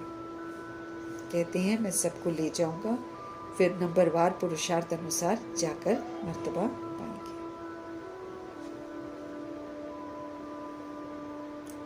भल गृहस्थ व्यवहार में रहो, बच्चों को संभालो। आत्मा, हे आत्मा, तुम्हारी दिल बाप की तरफ हो। अब जो गृहस्थ बना लिया है उसको संभालना है, ट्रस्टी होकर संभालना है, और बुद्धि का योग जो है भगवान से लगा रहे, सेवाधारी बनकर कार्य करना है और बाबा की यादों में रहना है। यही याद की प्रैक्टिस करते रहो कि सब कुछ करते हुए बुद्धि का योग एक परमात्मा से लगा रहे। बच्चे जानते हैं अभी हम स्वर्गवासी बनते हैं बाप को याद करने से। बच्चे क्या जानते हैं? अभी हम स्वर्गवासी बनते हैं बाप को याद करने से। जितना हम याद करेंगे उतना हम बन जाएंगे। स्टूडेंट को तो बहुत खुशी में रहना चाहिए, स्टूडेंट को बहुत खुशी में रहना चाहिए। ये तो बड़ा सहज है, ड्रामा अनुसार सबको रास्ता बताना है, कोई से डिबेट करने की ज़रूरत ही नहीं है हमें। अभी तुम्हारी बुद्धि में सारी नॉलेज आ गई है। मनुष्य बीमारी से छूटते हैं तो बधाइयाँ देते हैं ना। यहाँ तो सारी दुनिया ही रोगी है, सबको रोग लगे हुए हैं, काम क्रोध लोभ मोह अहंकार के, देह अभिमान का रोग लगा हुआ, तो सारी बीमारियां लग जाती हैं। रूह को बीमारी लगती है देह अभिमान की, काम क्रोध लोभ मोह अहंकार की, उससे फिर लग जाते हैं हमारे शरीर को रोग। बाबा कहते सारी दुनिया ही रोगी है, थोड़े समय में जय जयकार हो जाएगी। बाबा के बच्चे प्रत्यक्ष हो जाएंगे, हमारा बाबा प्रत्यक्ष हो जाएगा और जय जयकार हो जाएगी। अच्छा, मीठे मीठे सिकीले दे बच्चों प्रति माता पिता बाप दादा का याद प्यार और गुड मॉर्निंग। रूहानी बाप की रूहानी बच्चों को नमस्ते। हम रूहानी बच्चों की भी रूहानी बाप को दिल से, जान से, सिख से, प्रेम से, अदब से, पूरे रिस्पेक्ट से, पूरे रिगार्ड से, मोहब्बत से प्यार भरी नमस्ते और तहे दिल से मीठे परमात्मा जी का धन्यवाद। धारणा के लिए मुख्य सार है, सच्चे सच्चे आशिक बनकर हाथों से काम करते, बुद्धि से माशूक को याद करने की हमको प्रैक्टिस करनी है। हमको सच्चा सच्चा आशिक बनना है, एक बाप दूसरा न कोई। सच्चा सच्चा आशिक बनकर हाथों से काम करते, बुद्धि से माशूक को याद करना है, प्रैक्टिस करनी है।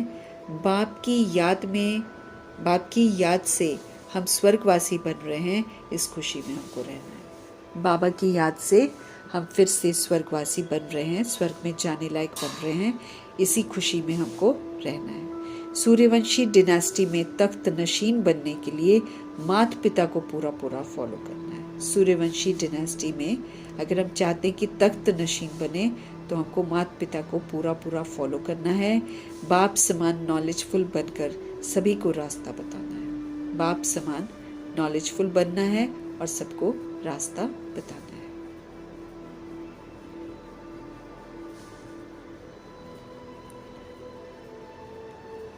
वरदान। ताज और तिलक। तिलक है रोज की स्मृतियाँ। तुम आत्मा हो, परमधाम निवासी हो, सतुगुणी हो, विश्व कल्याणकारी हो, विघ्न विनाशक हो, ये सारी स्मृतियां हैं। इसका तिलक लगाना है और मिटे ना तिलक, बाबा कहते हैं। ये स्थूल वाला टीके की तो आदत नहीं होती है ना हम लोग को, तो ऐसे ही हाथ लगाकर हटा लेते हैं, है ना, तो ये मिट जाता है। तो ये तो स्थूल है, लेकिन जो स्मृतियों का तिलक बाबा लगाते हैं वो मिटना नहीं चाहिए, क्योंकि वो मिट जाएगा तो हम कर्तव्य कर नहीं पाएंगे, और कर्तव्य करेंगे नहीं तो प्रारब्ध हमारी बनेगी नहीं, इसलिए वो मिटना नहीं चाहिए। और ताज स्व परिवर्तन से विश्व परिवर्तन करने का ताज, जिम्मेवारी। ताज क्या है? ताज क्या दर्शाता है? एक राजा को ताज पहनाते हैं तो लगता है ना कि राजा रिस्पॉन्सिबल है, तभी तो ताज मिलता है। तो हमको संगम युग पे कौन सा ताज मिलता है? स्व परिवर्तन से विश्व परिवर्तन करने का ताज, संपूर्ण पवित्र बनने का ताज हमको मिलता है। दो ताज मिलते हैं ना, एक तो जिम्मेवारी निभाते हैं, अपने को परिवर्तन करते हैं, उससे फिर हमको रतन जड़ित ताज मिलता है सतयुग में, और एक पवित्रता, संपूर्ण पवित्र बनते हैं तो फिर पीछे लाइट का ताज मिलता है, जो देवी देवताओं के जड़ चित्रों के पीछे एक गोल बना रहता है, वो पवित्रता की निशानी होती है।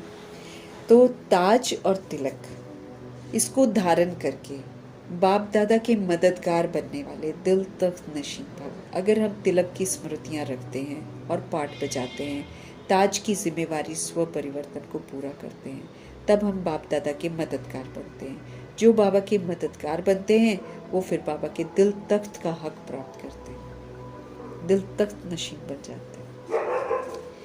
जब कोई तख्त पर बैठते हैं तो तिलक और ताज उनकी निशानी होती है।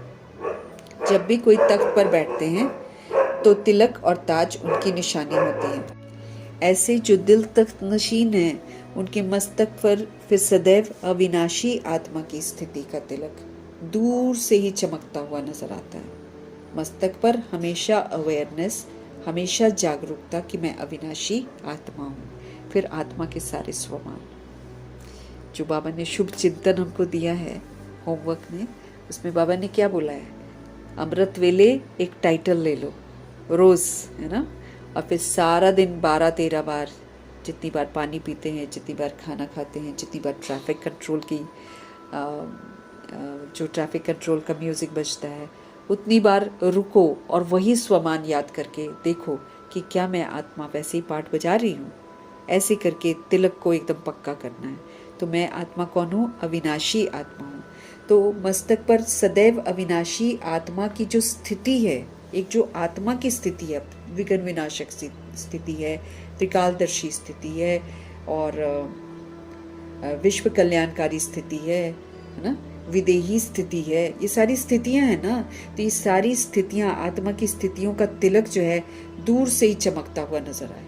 जब हम उस स्थिति में रहेंगे तो चमक दिखाई देगी। तो उनके मस्तक पर सदैव अविनाशी आत्मा की स्थिति का तिलक दूर से ही चमकता हुआ नजर आता है। सर्व आत्माओं के कल्याण की शुभ भावना उनके नैनों से व मुखड़े से, बाबा कहते हैं, उनके मस्तक पर सदैव अविनाशी आत्मा की स्थिति का तिलक दूर से ही चमकता हुआ नजर आता है। सर्व आत्माओं के कल्याण की शुभ भावना उनके नैनों से व मुखड़े से दिखाई देती है। उनका हर संकल्प जो है, वचन जो है, कर्म जो है, बाप के समान ही होता है। जिसको याद रहेगा वो अपना कर्म करेगा ना, याद भी तो रहना चाहिए, है ना, तभी तो कर्म करेंगे अच्छे। तो बाबा क्या बोल रहे हैं कि उनके जो ऐसी सोल्स होती है ना, उनके मस्तक पर सदैव अविनाशी आत्मा की स्थिति का तिलक जो है दूर से ही चमकता हुआ नजर आता है। सर्व आत्माओं के कल्याण की शुभ भावना, मतलब सभी सोल्स के कल्याण हो, सबका कल्याण हो, सबका कल्याण हो। तो सर्व आत्माओं के कल्याण की शुभ भावना उनके नैनों से और मुखड़े से दिखाई देती है। उनका हर संकल्प जो है, उनका हर वचन जो है, उनका हर कर्म जो है बाप के समान होता है। फिर बाप के समान कल्याणकारी शुभ संकल्प होंगे, शुभ समर्थ पॉजिटिव संकल्प होंगे हमेशा। बाबा कहते हैं, है ना, शुभ शुद्ध सकारात्मक समर्थ संकल्प करने हैं। अच्छा, बाबा क्या बोल रहे थे? जिनकी सदैव अविनाशी आत्मा की स्थिति का तिलक दूर से ही, मतलब जिनकी स्थिति बनी रहेगी और जो उसी स्थिति के अनुसार कर्म करेंगे तो वो तो दिखाई देगा, बाबा कहते हैं।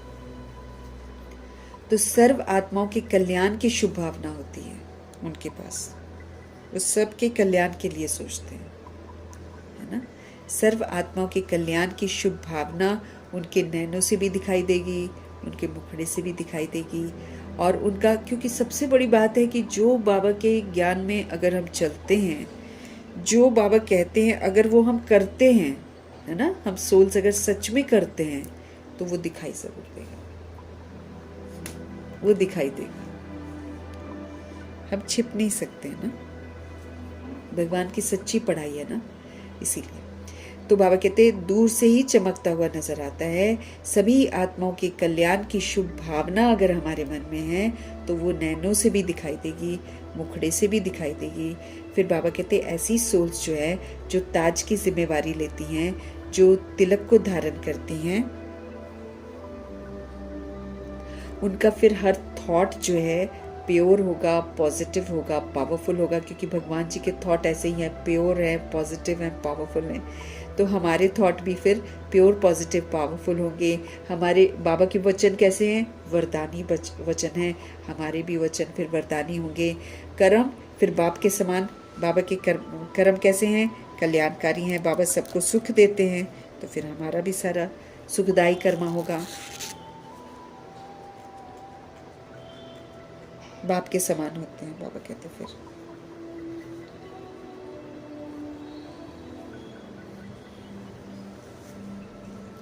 तो ताज और तिलक पहले हम लोग को समझ में नहीं आता था, लेकिन अब समझ में आता है। ताज मतलब स्व परिवर्तन से हम विश्व परिवर्तन करेंगे, इस जिम्मेवारी का ताज पहनना।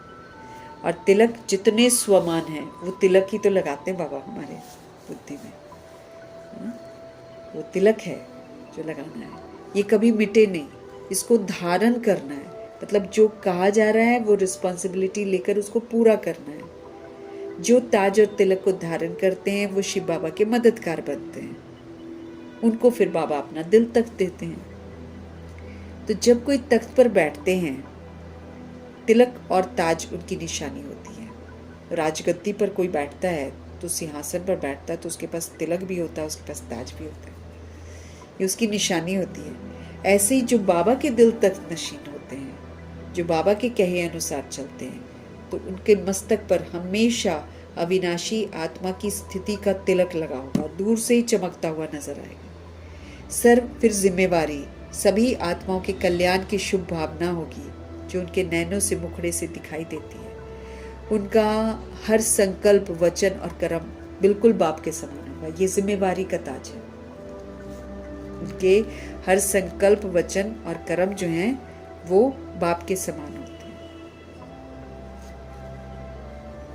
तो ताज और तिलक को धारण करके बाबा कहते हैं बाप दादा के मददगार बनो और फिर दिल तख्त नशीन बनो। बाबा का कहना मानना, जो बाबा का कहना मानते हैं वो बाबा के दिल तख्त का हक प्राप्त करते हैं।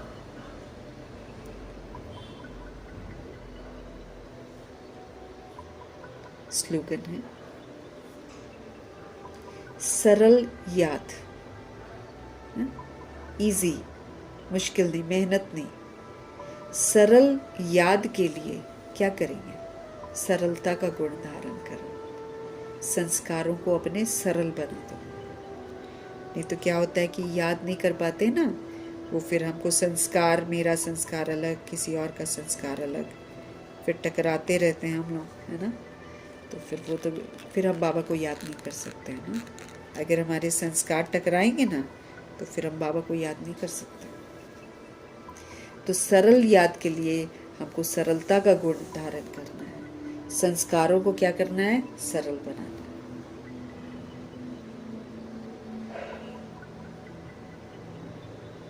इजी बनाना है। अब कैसे संस्कार होंगे सरल?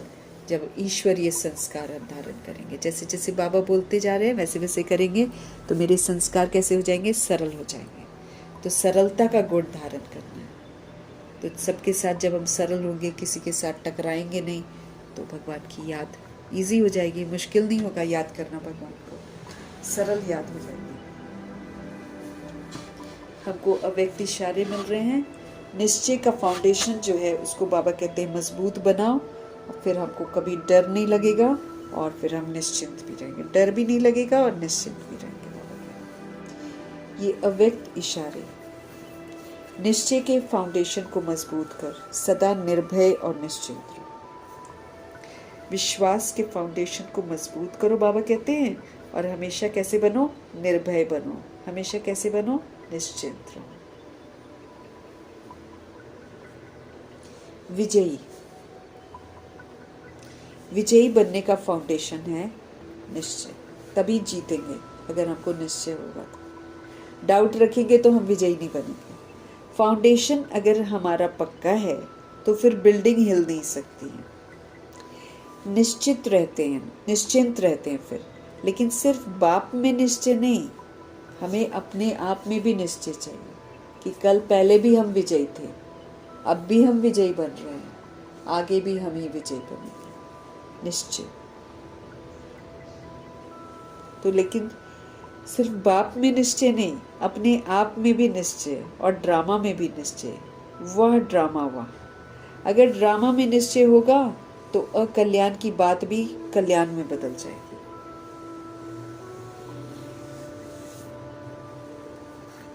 अगर ड्रामा में हमको निश्चय होगा ना तो अकल्याण की बात भी कल्याण में बदल जाएगी। तो अव्यक्त इशारे हमको मिल रहे हैं। हमको निश्चय के फाउंडेशन को मजबूत बनाना है। अगर हम विजयी बनना चाहते हैं तो निश्चय को पक्का करना है। फाउंडेशन निश्चय का अगर पक्का होगा फिर तो बिल्डिंग हिल नहीं सकती है। निश्चिंत रहते हैं, लेकिन सिर्फ हमको बाप में निश्चय नहीं, अपने आप में भी हमको निश्चय रखना, ड्रामा में भी निश्चय रखना। वाह ड्रामा वाह। अगर ड्रामा में हमको निश्चय होगा तो अकल्याण की अगर कोई बात भी होगी वो भी कल्याण में बदल जाएगी। बाबा कहते अकल्याण की बात भी कल्याण में बदल जाएगी अगर हमको ड्रामा में निश्चय होगा तो।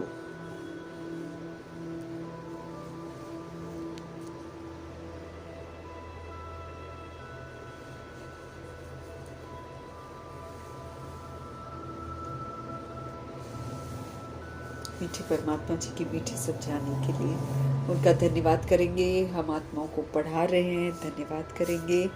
और ब्रह्मा माँ का धन्यवाद, और जगदम्बा माँ का धन्यवाद, कुलसार दादी जी का धन्यवाद, अष्टरत्नों का धन्यवाद, नवग्रहों का धन्यवाद, एडवांस पार्टी की सारी सोल्स का धन्यवाद, बची हुई जितनी भी आत्माएं हैं सबका धन्यवाद, और तत्वों का धन्यवाद, ड्रामा का धन्यवाद, प्रकृति का धन्यवाद, माया का धन्यवाद, यमदूत का धन्यवाद, करोड़ों की आबादी का धन्यवाद, साथ में रहने वाली सोल्स का धन्यवाद, सहयोगी आत्माओं का धन्यवाद, साधनों का धन्यवाद, साधन बनाने वालों का धन्यवाद, अविनाशी खजानों का धन्यवाद, समय का धन्यवाद, शरीर रूपी इंस्ट्रूमेंट का धन्यवाद, आप सभी सोल्स का धन्यवाद, सृष्टि की मेहमान नवाजी का तहे दिल से हम धन्यवाद करेंगे। और धन्यवाद करते हुए ओम शांति।